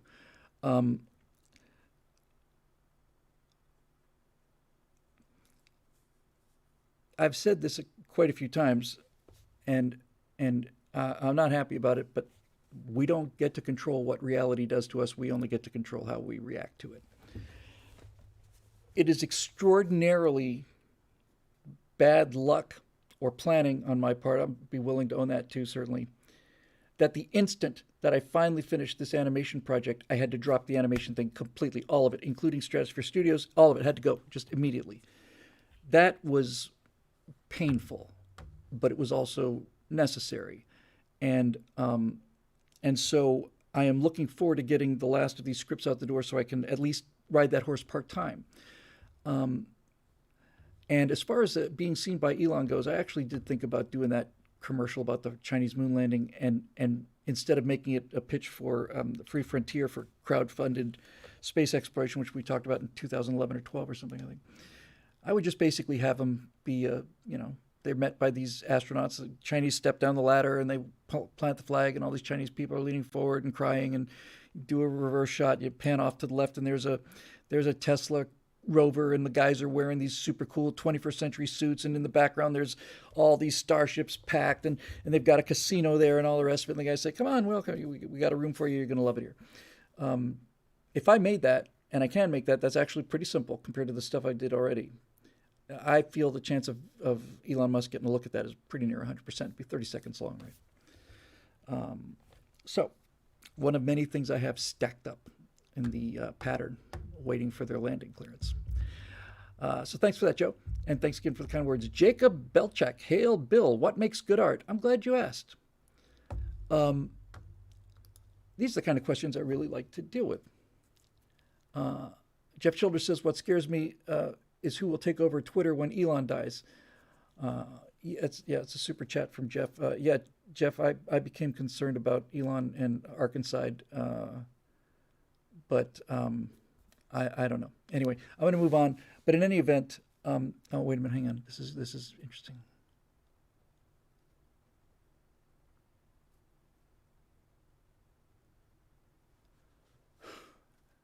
Jen Anna on YouTube says, I'm a peds nurse, a pediatric nurse, and we do a needs assessment on admission. Now we have the question to ask parents, what was the assigned gender at birth? I just can't cope with this crap and I'll just skip it. Yeah, you and me and the rest of the world. I think this is going to hit a tipping point where everybody's just going to look at everybody else and say, why? It's going to be one of those emperor's new clothes moments where everybody's looking around and goes, "Yeah, remember back when we were all kind of batshit crazy for, you know, years back then? Remember that?" I hope so. In any event, if that doesn't happen in the larger culture, then the answer, which we should be working on anyway, is contraction, right? You can't turn you cannot stop the Titanic from sinking by hanging on to the flag at the stern. You just can't. It's going to the bottom. Let it go. Go someplace else. Do something else. Take another plan. It's too big. It's too massive. It's too woke. It's too slow. It's too fossilized. It's too stupid. Save everyone you can, but for God's sake, get them away from the suction when that thing goes down. That's where I'm headed rapidly. I've been there for a while, actually. Okay, I have a couple from someone so-called Eric Blake or something like that. Hail Vectron, Citizen Whittle, thank you, by Hail Vectron. And by Vectron's Golden Claw, may our cultural endeavors prove most popular, influential, and of course profitable. I couldn't have said it better myself, nor could Vectron. Okay, and I just opened it up and we see, here we got 3 paragraphs. So everybody get comfortable, put your feet up, and go get a sandwich. Now, in a previous episode, Marusha noted her concern about commentators on our side saying woke when it isn't the case. You seem to feel it wasn't much of an issue, but as you may recall, I showed you all back how a significant number of online conservatives lashed out at Daily Wire for having, by and large, female protagonists so far. See, I'm inclined to see Marusha's point. Many folks, including certain commentators, have gotten so overwhelmed by the culture war they essentially have a kind of PTSD and paranoia seeing woke where it just doesn't exist. Now, you've often spoken about the value of an essential bait and switch in stories with political point. The protagonist starts off with the left POV, but comes to realize that they're wrong. The problem is how many conservatives will see the bait part, fail to wait for the switch, and then go woke. I thought you were on our side. What are your thoughts on how to deal with this? I'll discuss other aspects of this issue more in future questions. Generations was a Freudian slip there. Soon to be posted in the membership forum as I join. Okay, so I can actually combine this with the question that I just ignominiously skipped over by accident, and that question was, what is art? So the argument is you make something that has blue values in it, represented in it, in order to bring in the people that need to see it, primarily blue audience, and then the red audience doesn't sit till the end credits and says, what happened? You turned traitor on us. I never envisioned it as a bait and switch, and I never really envisioned it as as hiding something. When I was talking about, getting Gen Z and stuff, I was thinking almost exclusively about visual appeal. I think, look, I haven't seen a frame of it, but I've seen enough clips from Yellowstone to know that, as always, there is a tremendous, unbelievably powerful yearning for strong male characters. And Kevin Costner is just knocking that thing out of the park. And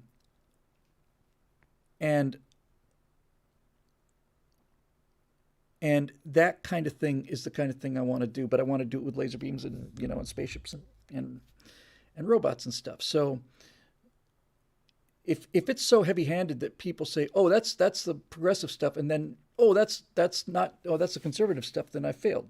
Basically, you're trying to tell real stories about people who are dealing with real issues. That's the thing I like most about the colonies, and especially about the homesteading subplot. They don't have the luxury of luxury ideas. They have to deal with reality, because if they don't, then they're all going to die, and that is a long way away from where we are now. Okay, so let me get to the question about what is art, because we talked about that today, strangely enough, on our right angles. I just got a text a few minutes ago from our editor wondering if I was going to do the thumbnails today, and I thought, oh yeah, I forgot about that. I always forget about that, so I'll knock those out after I get done. That'll take me another 15 minutes, honey. So there you go. So we were talking about the movies. A Steve show today, I think, on Right Angle, and we were talking about all the things that were wrong with them and what's happening at the box office. Spent a lot of time on Avatar and all the rest of that stuff. And I retold a story that I'm pretty sure I've told on the Stratosphere Lounge at least once or twice, but it is a Stratosphere Studio kind of story. So, as I mentioned earlier, before I started at PJTV, I was an editor in Hollywood for 10 years. Did a lot of documentaries for History Channel, and Discovery used to be about science back in the day and all the rest of that stuff. But I spent the last 5 or 6 years working exclusively on a talk show called Sunday Morning Shootout with Peter Bart and Peter Guber, and both of them have a long. Even when I did this would be 2003 or four. Even then, they had a long track record. Hold that thought, Sacred Order of Knightly Valor. If I don't get to you, I want to answer that question. So this question came up a number of times on the show. What makes a great movie? Why is a movie great? Now, Peter Bart, who's older than dirt, and I love the man. I love Peter Guber too. I don't know why. I just liked them. They were kind to me. It was the middle of the Iraq War, and they knew I was a big old conservative, and they just were nothing but nice and respectful to me. So I love those two guys. But Bart said Peter Bart was instrumental in the creation of The Godfather. He was one of the key players. I want to say at Paramount, who made it happen. He was genuinely one of two or three people that had to do an awful lot of work in order for that production to get off the ground. And Bart and Gooper agreed about this all the time, but Bart was talking about The Godfather specifically. If not the best movie ever made, it's certainly in the top three. And Bart said that his experience was, to which Goober immediately agreed, he said his experience was that the best movies came from the most difficult sets. That any set that was running smoothly could produce a good movie, but a great movie, almost exclusively, was a terribly difficult set to work on. It was just constant haggling and constant criticism and all the rest of it. And I said on the Right Angle show, I'll just repeat it now. I said, the reason that people get into argument and screaming matches and maybe start throwing things or threatening to quit or actually walk off the set on something like The Godfather is because they cared enough. That's why. Actor has this opinion about this character, the director disagrees, and they both care enough to be willing to go the distance on it, right? They're gonna walk off the movie over it. You don't get conflict unless you have people who care enough about their opinions to argue in the first place. No one's arguing on these modern sets. It's just done by computer printout. We're going to shoot the shot here, and we're going to shoot 5 different endings, and we're gonna test screen all of them, and we'll just assemble it based on statistics on who got the plurality of the best response. So yeah, yeah, where'd he go? Andrew DeLay on YouTube said proof of this is Apocalypse Now. Probably after The Island of Dr. Moreau, maybe the worst movie ever to work on, both of which had Marlon Brando in it and was a big factor to why both of them were so terrible to work on. But that's the essence of what Bart said, was that the essence of what made those great movies was because of the give and play and the dynamic. He didn't describe it this way. I don't think he did anyway, but I'll describe it this way. It's like the reason that the sun is able to produce so much power is because the nuclear fusion of hydrogen into helium wants to blow this thing apart and will blow it apart, except that there's so much mass, there's so much gravity that the sun's gravity wants to crush it into a nothing, into a singularity. And where that explosive energy power outbound meets the total gravity inbound, that's where the star stabilizes for the length of the star if it's a main sequence star. And that's essentially what I think happens on a great movie. These contrary forces find themselves in a balance, and that balance is the sweet spot where even if you disagree about this one particular thing, you know that you're doing good work now. You know it.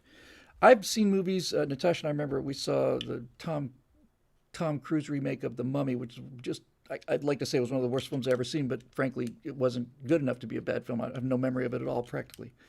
But we were talking about it afterwards, and I remember saying, no, you want to talk about phoning in a part, right? I mean, he doesn't care. The villain was some some 23-year-old chick, is, just come on, really?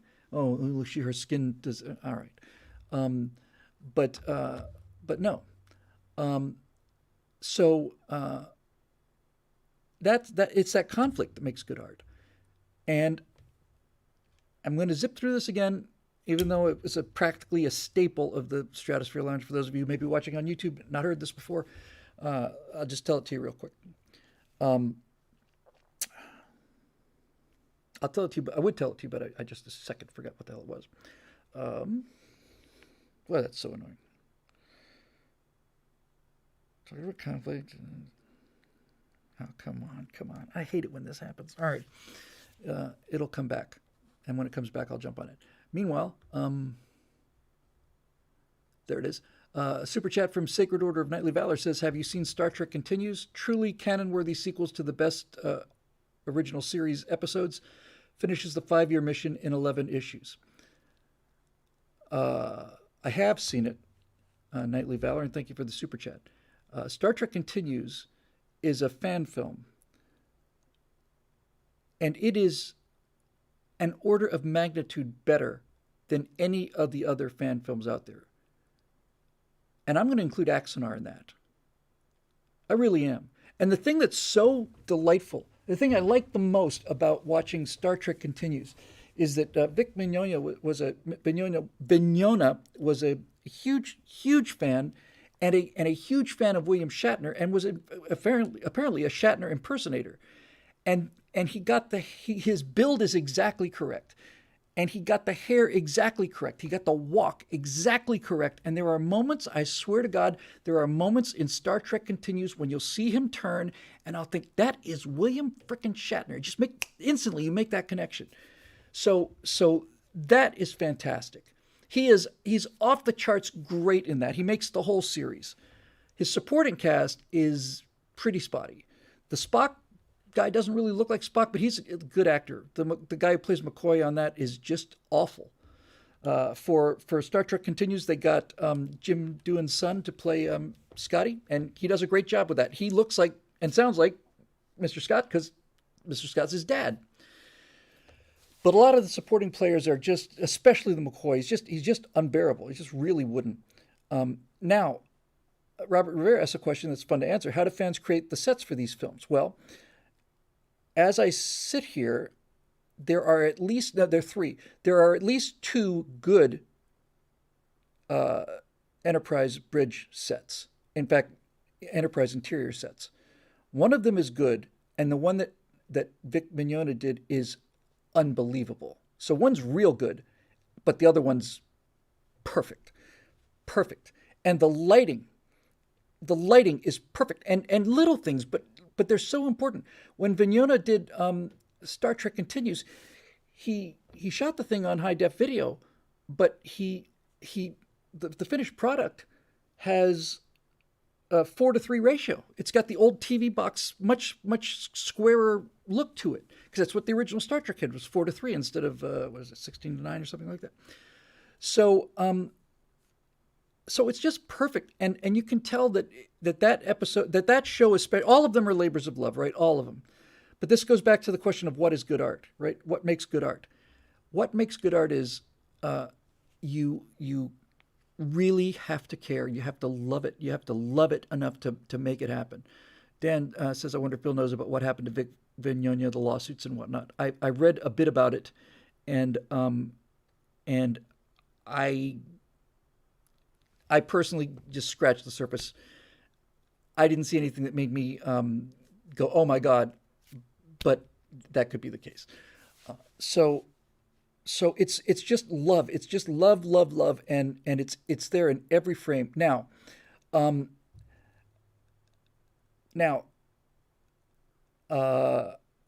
on. Oh, the episodes. They're a little. I'll get to that Star Trek thing I did in a minute. The episodes are a little uneven, but the one episode, somebody will put the name up here in the hive mind in a second.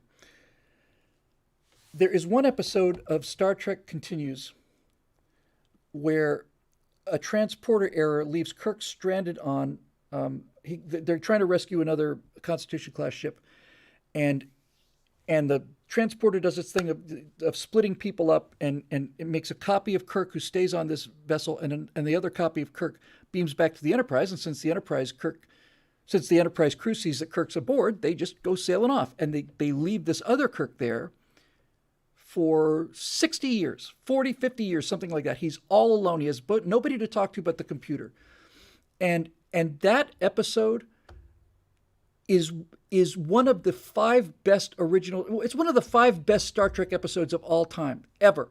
It is the most beautifully written, beautifully acted masterpiece. It's magnificent. It's just absolutely magnificent. And I remember watching this and thought, my God, this is good. This is just so good. It's so moving. It's so sad. It's so Star Trek, you know. He I don't know the details of what happened, but I'm not saying I know. I've just said I don't know, so I don't know. But I know what it's like to be slandered and libeled, and that's not a fun feeling at all. That's the worst feeling in the world, to be accused of something you didn't do. That is by far the worst feeling in the world. So, that episode, Raging Mirror. Thank you, Sad Wings. Uh, I think it's Raging Mirror. Did I get it wrong? I don't know. Anyway, I guess that's not it. In any event, it was fantastic. Cody Fett says Star Trek Continues was a fantastic set of films. What happened to Vic was awful. He was accused of being accused and lost almost everything over it.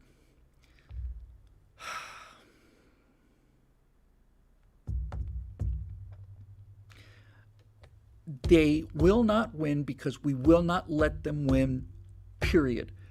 I can, I can, I don't think many people can say this, but truthfully, I know what he went through. I don't think, I certainly didn't go through it on the scale he went through, but I know what it's like to be accused of that and see your name in your local paper, which happens to be the LA Times, as famous scientific racist Bill Whittle, that kind of thing. That is not a good feeling at all.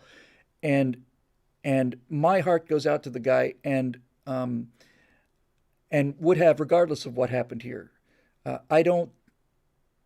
I was talking at the beginning of the show about how D.W. Griffith invented the tools of modern filmmaking. He did. He deserves a lot of credit for it. He was an awful guy. He was a racist, and the first real movie was a propaganda piece in favor of the KKK. I'm not in favor of that, but you can't take away what he accomplished from who he was. That's what the left tries to do all the time. You got to look at some peccadillo or some major thing that this person did, and by using that, oh, the guy had a flaw, therefore all his work gets chucked out the window. That's how you destroy the foundation of any society. You just find some human element in one of these marble gods that support your civilization.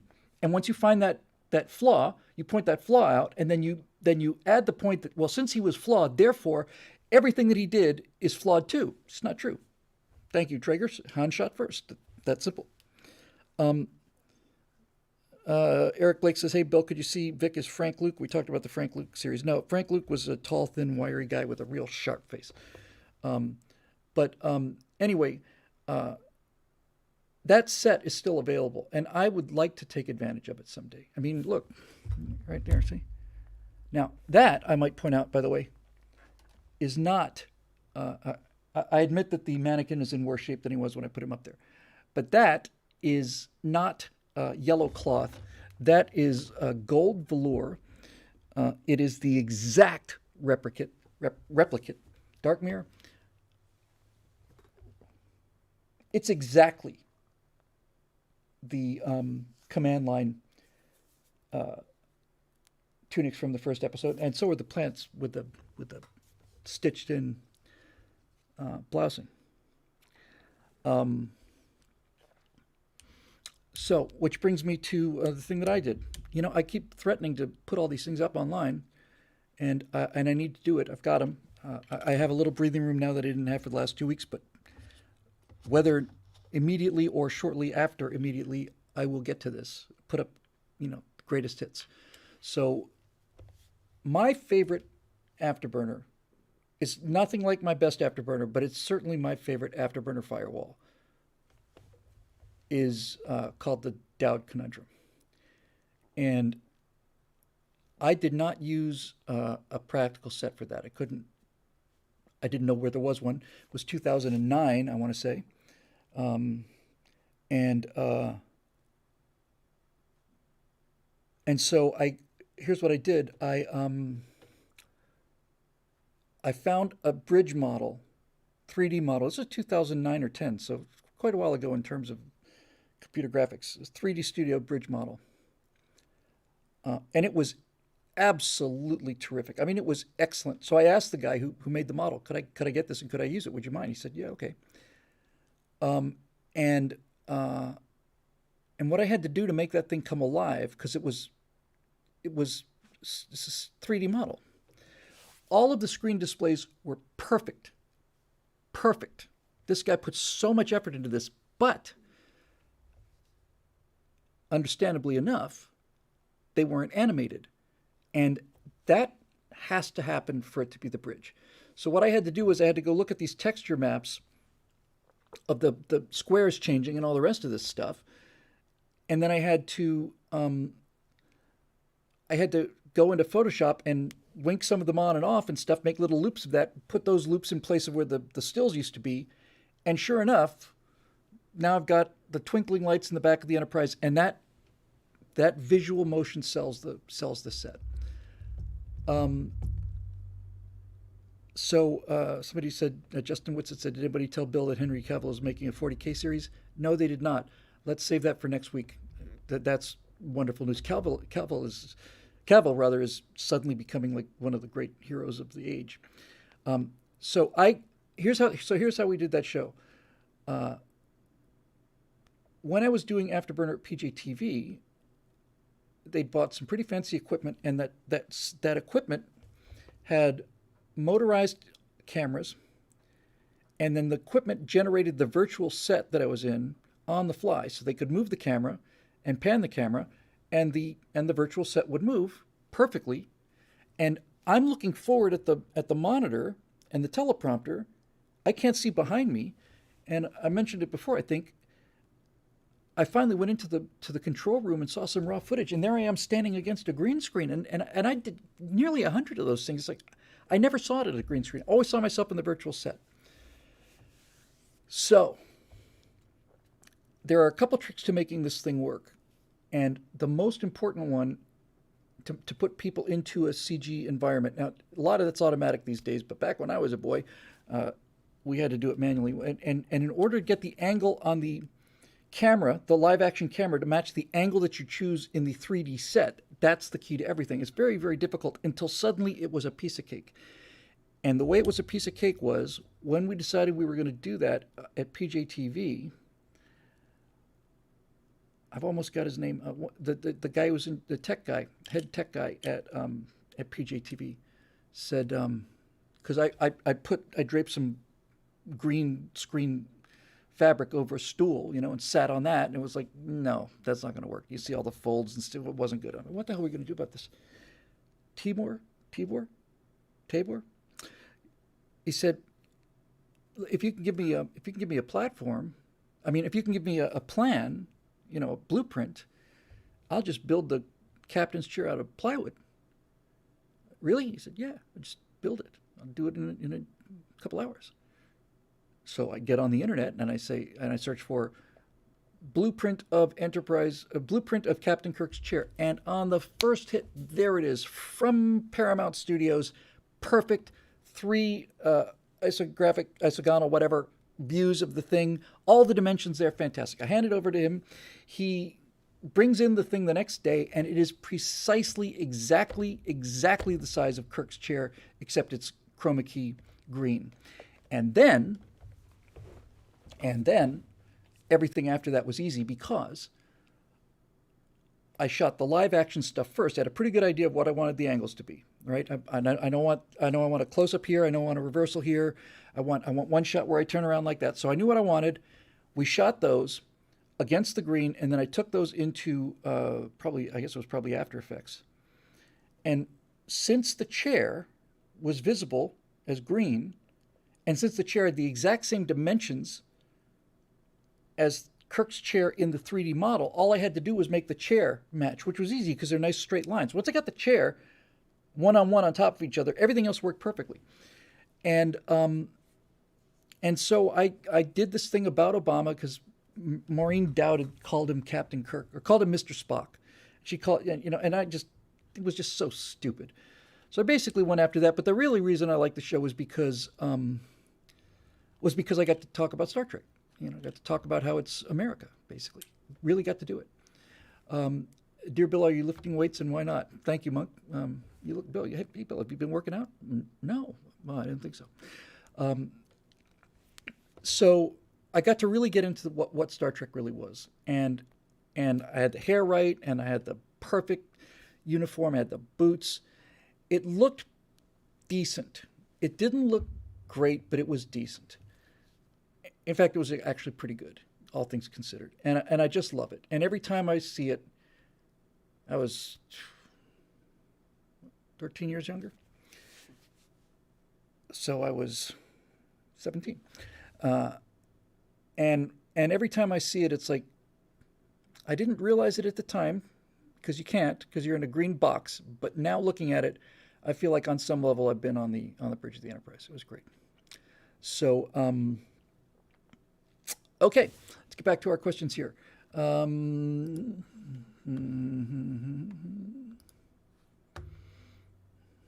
Here's Eric Blake again. Let me see if it's another. Oh no, it's another novel. I'm not going to do it, buddy. I'm sorry. It's just a novel like the last one. You get one novel per show. Maybe you could rephrase it or something like that. And then Jonathan Earl Hubble says Daily Wire needs exceptional content from Bill because I posted here on the Facebook thing that I was done with the immediate deadline of the 3 scripts. I still got 5 to do, but the fact that I got the 3 done in the time I did meant we're really moving now. So I can't wait to get in here and do that tomorrow morning. So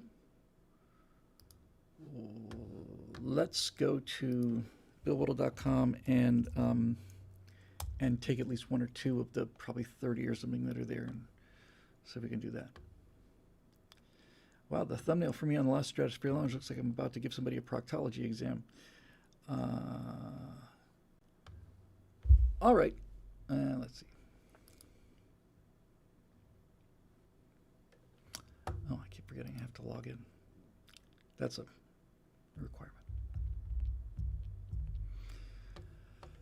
And then we go to members, and then we go to member forum, and then we go to my favorite part, which is Stratosphere Lounge questions and more.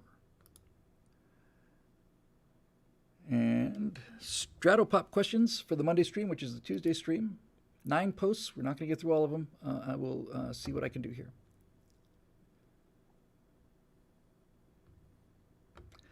I'll do what I can in order as they come. Kyle Brandt says, "Hello, Bill. I was curious. I might have talked about this before, but I'll talk about it again. Hello, Bill. I was curious if you will be considering possibly putting a tabletop system together for the colony's universe once it's fleshed out enough to have one.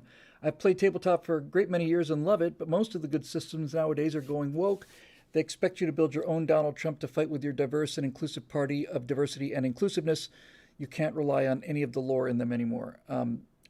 I am virtually positive that I thought at first you were talking about a board game, but I think we're talking, when you say tabletop game, I'm sure we're talking about Dungeons and Dragons, Traveler, that kind of thing.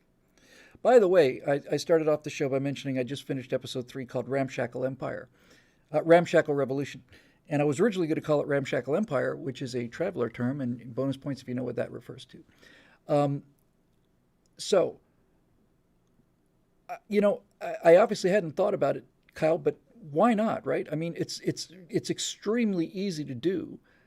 You have a lore book that's already written by the time a series is there. You've got a universe for people to play in. You probably could market miniatures, sets, miniatures of the ships at least for a space combat kind of thing. So yeah, and if we are, and I'm virtually positive we're talking about an RPG role playing game.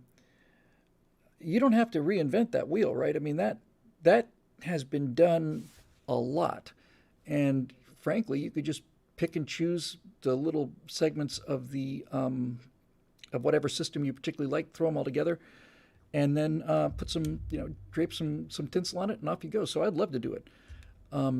real quick, we have a super chat here from Lapco92. It says, a few bucks of source potassium nitrate in case that Gorn in the background moves. I occasionally keep my eye on it. LOL. Thank you very much. There he is. He's waiting for me, but don't worry, gang. Those of you concerned about my safety, what you cannot see out of frame just below here is I'm holding a gigantic bamboo cannon, which I have bound with strands of cable that I made out of palm fronds, and I've managed to find potassium and saltpeter. I'm sorry, I've managed to find sulfur and saltpeter and some charcoal, and a bunch of diamonds to use as bullets. So I'm planning to give him a reception that he's not going to forget. It's my favorite moment in television. It truthfully is. That's why I've got him there. I also have Kirk against this wall behind my deluxe thing that used to be a gym and now is a clothes hanger, which obviously shows. I've got Kirk on the wall. I'll bring him out, and he's looking over his shoulder as he's putting the little hole in there in the breech to fire this thing off. Here he comes. He's coming with the knife. Knife is pretty simple. That's going to do it. And that moment when he fires the bamboo cannon at the Gorn, and the Gorn is a ridiculous looking alien. I don't care. When he fires that thing, it's like, ladies and gentlemen, you have just seen in a nutshell what makes Western civilization. That's the key to Western civilization, right there. The thunderstick. That's it, right? The trouble and the brain power to not only know the science behind it, but to have a vision of what it looks like before you build it. You know you're going to go out and you need certain things. I've talked about this before. The author of Bridge Over the River Kwai, which I think that was originally called Bridge Upon the River Kwai, but anyway, French author named Pierre something or other, wrote the book that the famous movie was based on, Bridge on the River Kwai. And he said something in that story that I never forgot. It was one of the first things I ever talked about ever in this business. He said that he really got to the heart of what makes Western civilization unique, and he said that I guess this was based on a true story. He basically said, "Hey, we're raiding our channel. Hi, everybody." Basically, Pierre Boulez, something like that. Anyway, in Bridge on the River Kwai, it's a story of British prisoners of war who were captured by the Japanese. The Japanese were utterly brutal and really, really, really nasty. Really, really murderously nasty to prisoners of war. Matter of fact, my mom was one of the first stewardesses for BOAC, which became British Airways. And she remembers telling me a story about how, this be in the 57, 58, somewhere around there. She was boarding a plane with the crew, the captain, and a huge crew back in those days. Captain, co-pilot, navigator, radio operator, engineer, all that stuff. No, it's not Pierre Boulez. It's whoever it is. Anyway, so my mom told me about this time where they were pretty much getting ready to go. This old, piston-powered 4-engine Stratocruiser. And just when they're getting ready to close the doors, the captain comes back and he sees that there's a pair of Japanese businessmen like in row 4 or something like that. And he basically says, "I'm getting off this plane. I'm not flying them. I'm not flying them anywhere. You fire me if you want to." But no. I don't remember whether he had actually been a prisoner of war or had friends who'd been killed in a prisoner of war camp. Might have been him. But he simply said, "I am not going to fly them. Period. Do what you want." Anyway, that's how bad they were. I just love airplane stories. There's a true story about a British Airways pilot who landed at, well, let's just say it was Frankfurt, right? And he's in a British Airways 747. He lands at Frankfurt Airport in Germany. This is in 1973 or 76, somewhere around there.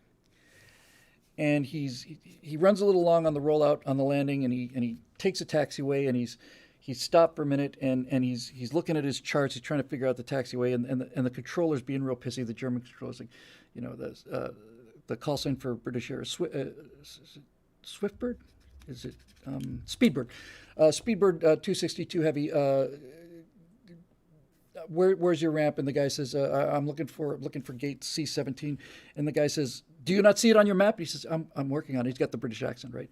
And then the guy says, the controller at Frankfurt says, "What is the matter with you, sir? Have you never been to Frankfurt before?"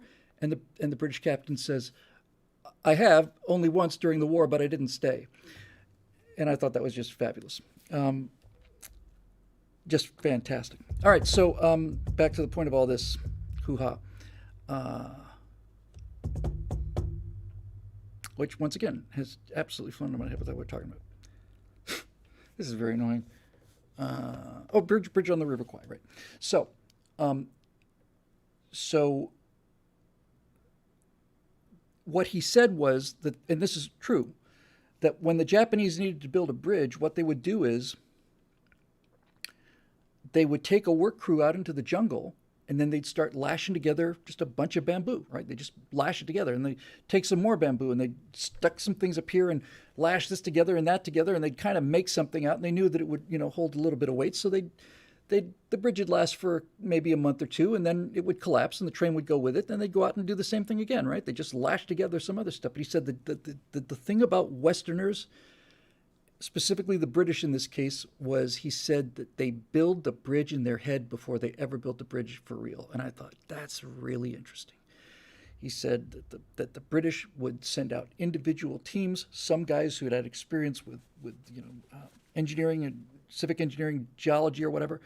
They'd start taking samples of the sand to see how much load it would bear, taking samples of the sand and drilling down cores to see how deep they had to put the pilings. They basically blueprinted the bridge. They all sat around and argued about it. They made a bunch of corrections on the blueprints. They hadn't done a single thing on the bridge, nothing on the real bridge, but in their minds, they were perfecting that bridge. And when they it was Pierre Buell. So the idea was that the key to Western success was not that you would just go out into the world and just kind of ad lib it or just ad hoc throw something together, which is what most of the third world looks like. Everything that's built is just thrown together, and anything that's from the West, it's just got Band-Aids on it if it's broken. So it requires a great deal of upfront work, but the payoff is it lasts forever. Andrew DeLay says, hey, it's the same with software. You know what you're going to code before you write a line. That's certainly how it should be. You might want to send that message over to Chris Roberts at Star Citizen, because that's a project that's writing as it goes, and they're just getting further behind every day. I'm not going there now. So the reason I think that this was the greatest moment in television history is because that's all you need to know about Western society. You got a big, strong creature. Kirk cannot beat him using physical strength. He's simply not strong enough. His skin, the Gorn captain's skin is too tough. He's too strong, and he's just made a flint knife. That's all he needs. Probably could do it with his bare hands, but he's got that. That's all. So now Kirk is in a situation where he is facing the natural world, and he's just one of these hairless apes who doesn't have claws or particularly strong teeth or anything like that. He's got to use his head. And he, thank you very much for that, Rudzilla. And he simply sits there and says, what can I do to stop this thing? I can't, I could build a bow and arrow. That's not going to penetrate his skin. A knife's not going to penetrate his skin. I tried that, basically. Hit him over the head with a boulder. That didn't do any good. I even gave him the double punch. Nothing. And the flying kick as well. Nothing. So he's just running, and he realized, I'm going to have to be running forever. He's probably got more endurance than I do. So it's just a question of me finally falling asleep, I guess. And then he says, what would I need to kill this thing? I need a phaser.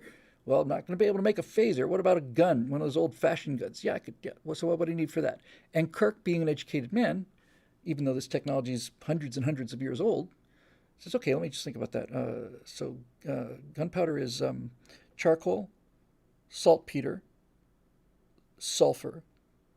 I think that's it. And I don't know what the proportion is, but it doesn't have to be particularly efficient. It just has to go boom.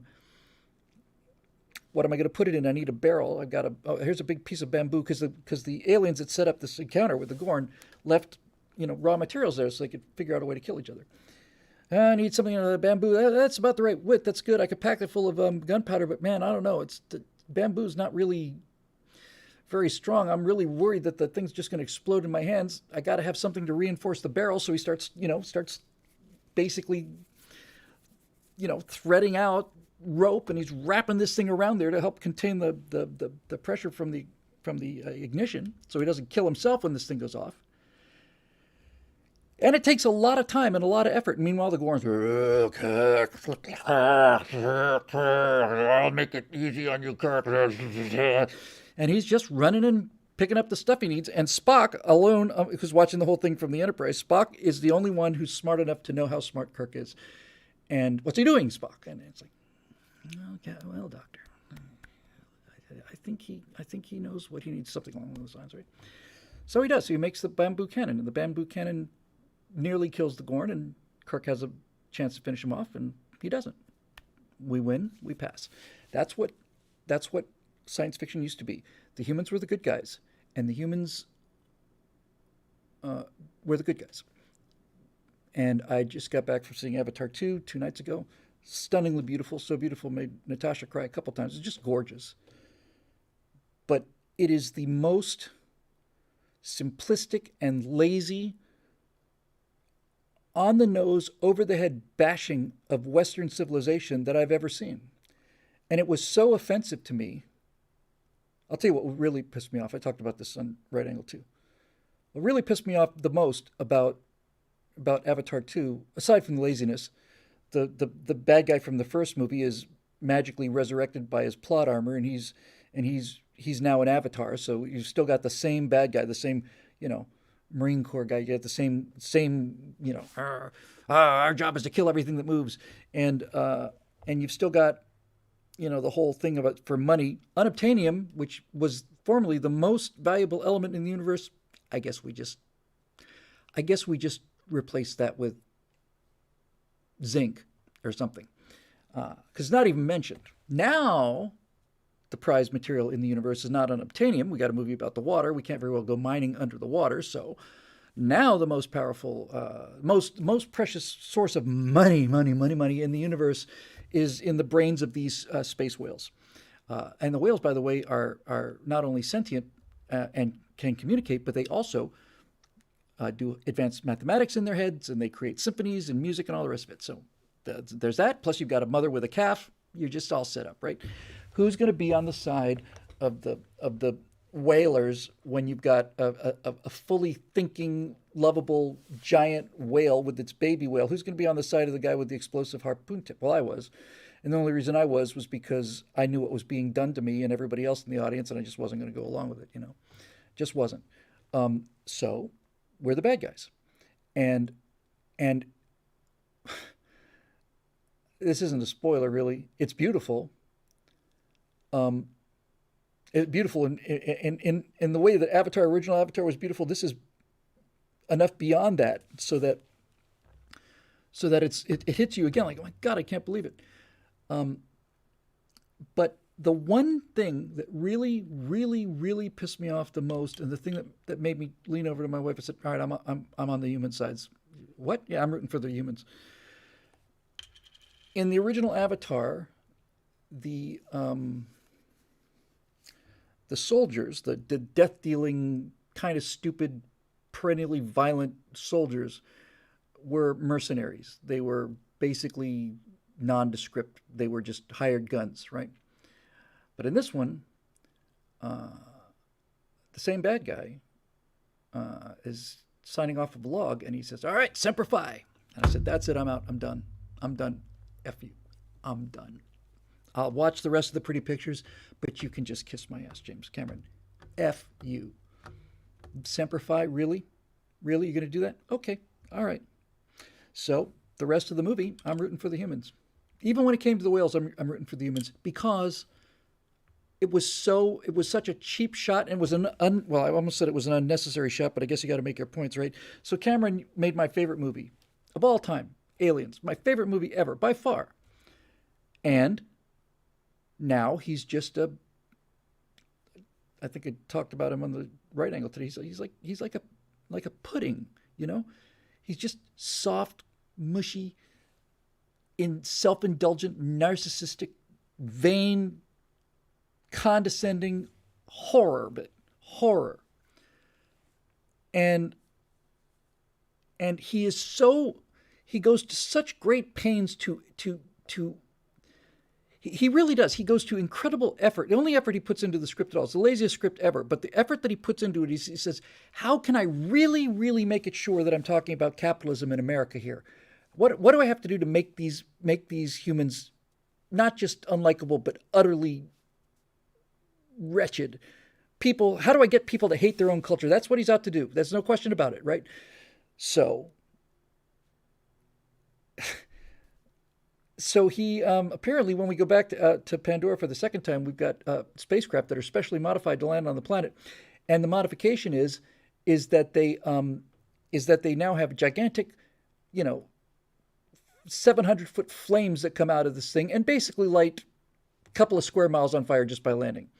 Why do spaceships never land like that before? Because you never had to burn down forests before.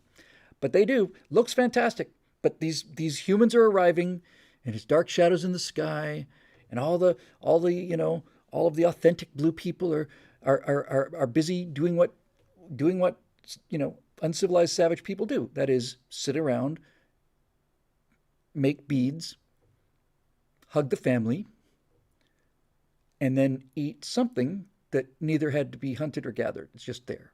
That's what the primitive people that James Cameron idolizes do. This is a noble savage, right?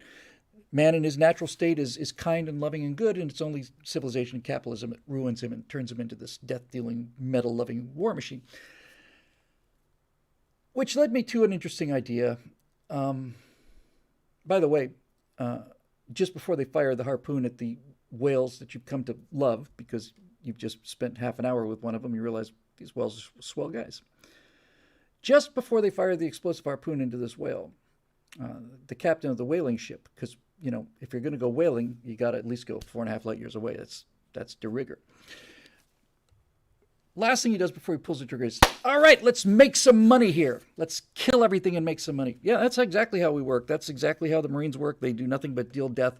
And there's another line that he's got, just in case you missed it, in case you missed the Semper Fi thing. He's got these aliens on this alien planet. It's 200-300 years in the future.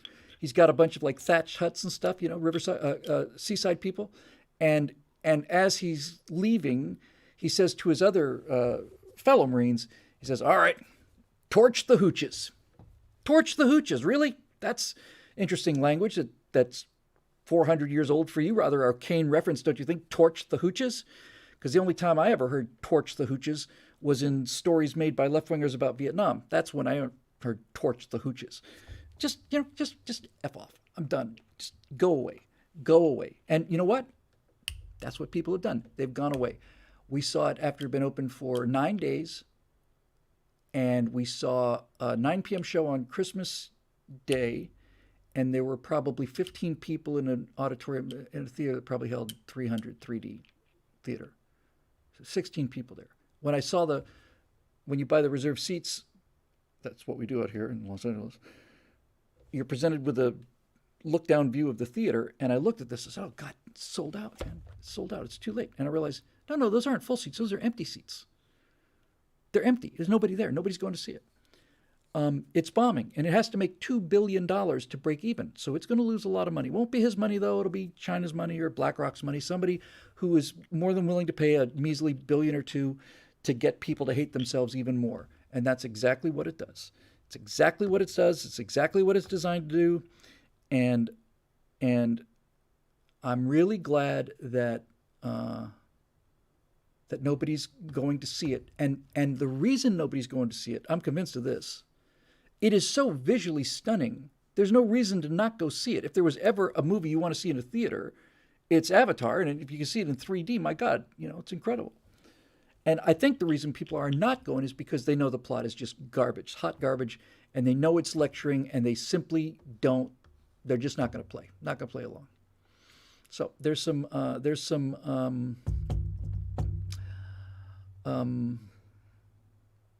justice for it. All right, so let me get to these super chats, and I believe I will fold this tent up and leave. We have a super chat from Rodzilla that says, Bill, you should be able to filter the chat for super chats so you can read them at your leisure. If you need help, ask your pals that stream a lot. I will do that. Thank you. Certainly need some kind of control over it. Kobe42 in the super chat, €2, which is very much like real money. Uh, do you have any? I'm kidding. We're all friends. We're all Westerners here. We can kid each other, right? Do you have any Star Citizen plans still? I do not. Lapco92 says for a super chat, wait a second, why am I sending you money if you've got spare diamonds lying around? LOL. I've only got cardboard picture printouts of diamonds. If I had the real diamonds, I wouldn't be talking to you losers, certainly. Eric Blake says, I hate to tell you this, but the box office is doing very well. Well, it wasn't doing very well when I was there, and it doesn't look like it's on track to make a $2 billion, so disagree on that one if you want to. And then finally, Muru Shadak with another $20 super chat. Bill, you and Zoe often trash talk imagination when the left does it. Yet here you are making the case that imagination is a heroic strength that leads to all technological and scientific breakthroughs. Which is it? What's so hard about this to understand? Imagination, like a gun or a hammer, is value neutral. It's a process. The thing that matters is, what do you apply the imagination for? What are you going to use your imagination to do? If you're going to use your imagination to destroy people's faith in reality, then yeah, imagination's a terrible thing. If, on the other hand, you're going to use imagination to enlighten people, to teach people, to raise them up, there's no contradiction here. It's like saying, why are you in favor of cars because so many people die in auto accidents? Well, that's true. Yes, it's true. But that's not the point, right? The car doesn't care. The car is value neutral. So I don't see that one at all, but nevertheless, there you go. All right, so you know what? I think it's time for us to just go. Eric says it's projected to hit 1 billion on Tuesday. Okay, Eric, fair enough. It's been open for 2 weeks, and it is about to get to the halfway point. It's not going to make it. It's not going to even be close. If they didn't get 60 or 70% of that in the first 2 weeks, it's never going to happen. So it's just not going to happen. It's not. 955 million worldwide. Okay, it's been open for 2 weeks. Everybody who's going to go see it in a theater has gone to see it already. That's what's going to happen. Anyway,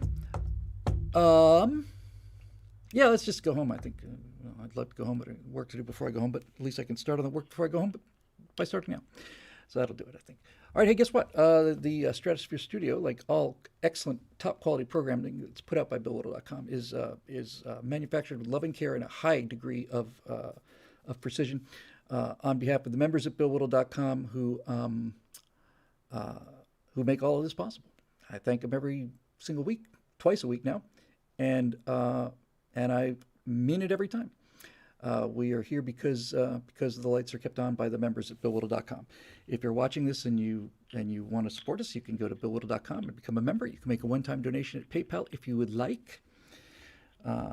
We don't have commercials in this show, and if you're young and you don't remember network TV, you really don't know the sweet, sweet agony of having a show that you're leaning into interrupted every 7 minutes to give you 3 minutes of commercial. I've completely forgotten what that feels like, and it was just bloody miserable. We don't do that because we're not selling soap. We're selling hope. Oh, God. What? How freaking clever was that? My God, I can't hardly believe it. All right. Anyway, so thank you to the members. Thank you to those of you for watching, prospective members, past members, pseudo members, imaginary members, trans members, all of you. We're just members in waiting. We're glad to have all of you. And thanks for being here. Thanks for support. And as I carefully scroll up with it so that you couldn't see it, see, watch the address. See, I'm looking right at the camera. See, I'm looking to see if I can find, see, barely see my eyes move. I'm really trying to see if I can hit this one.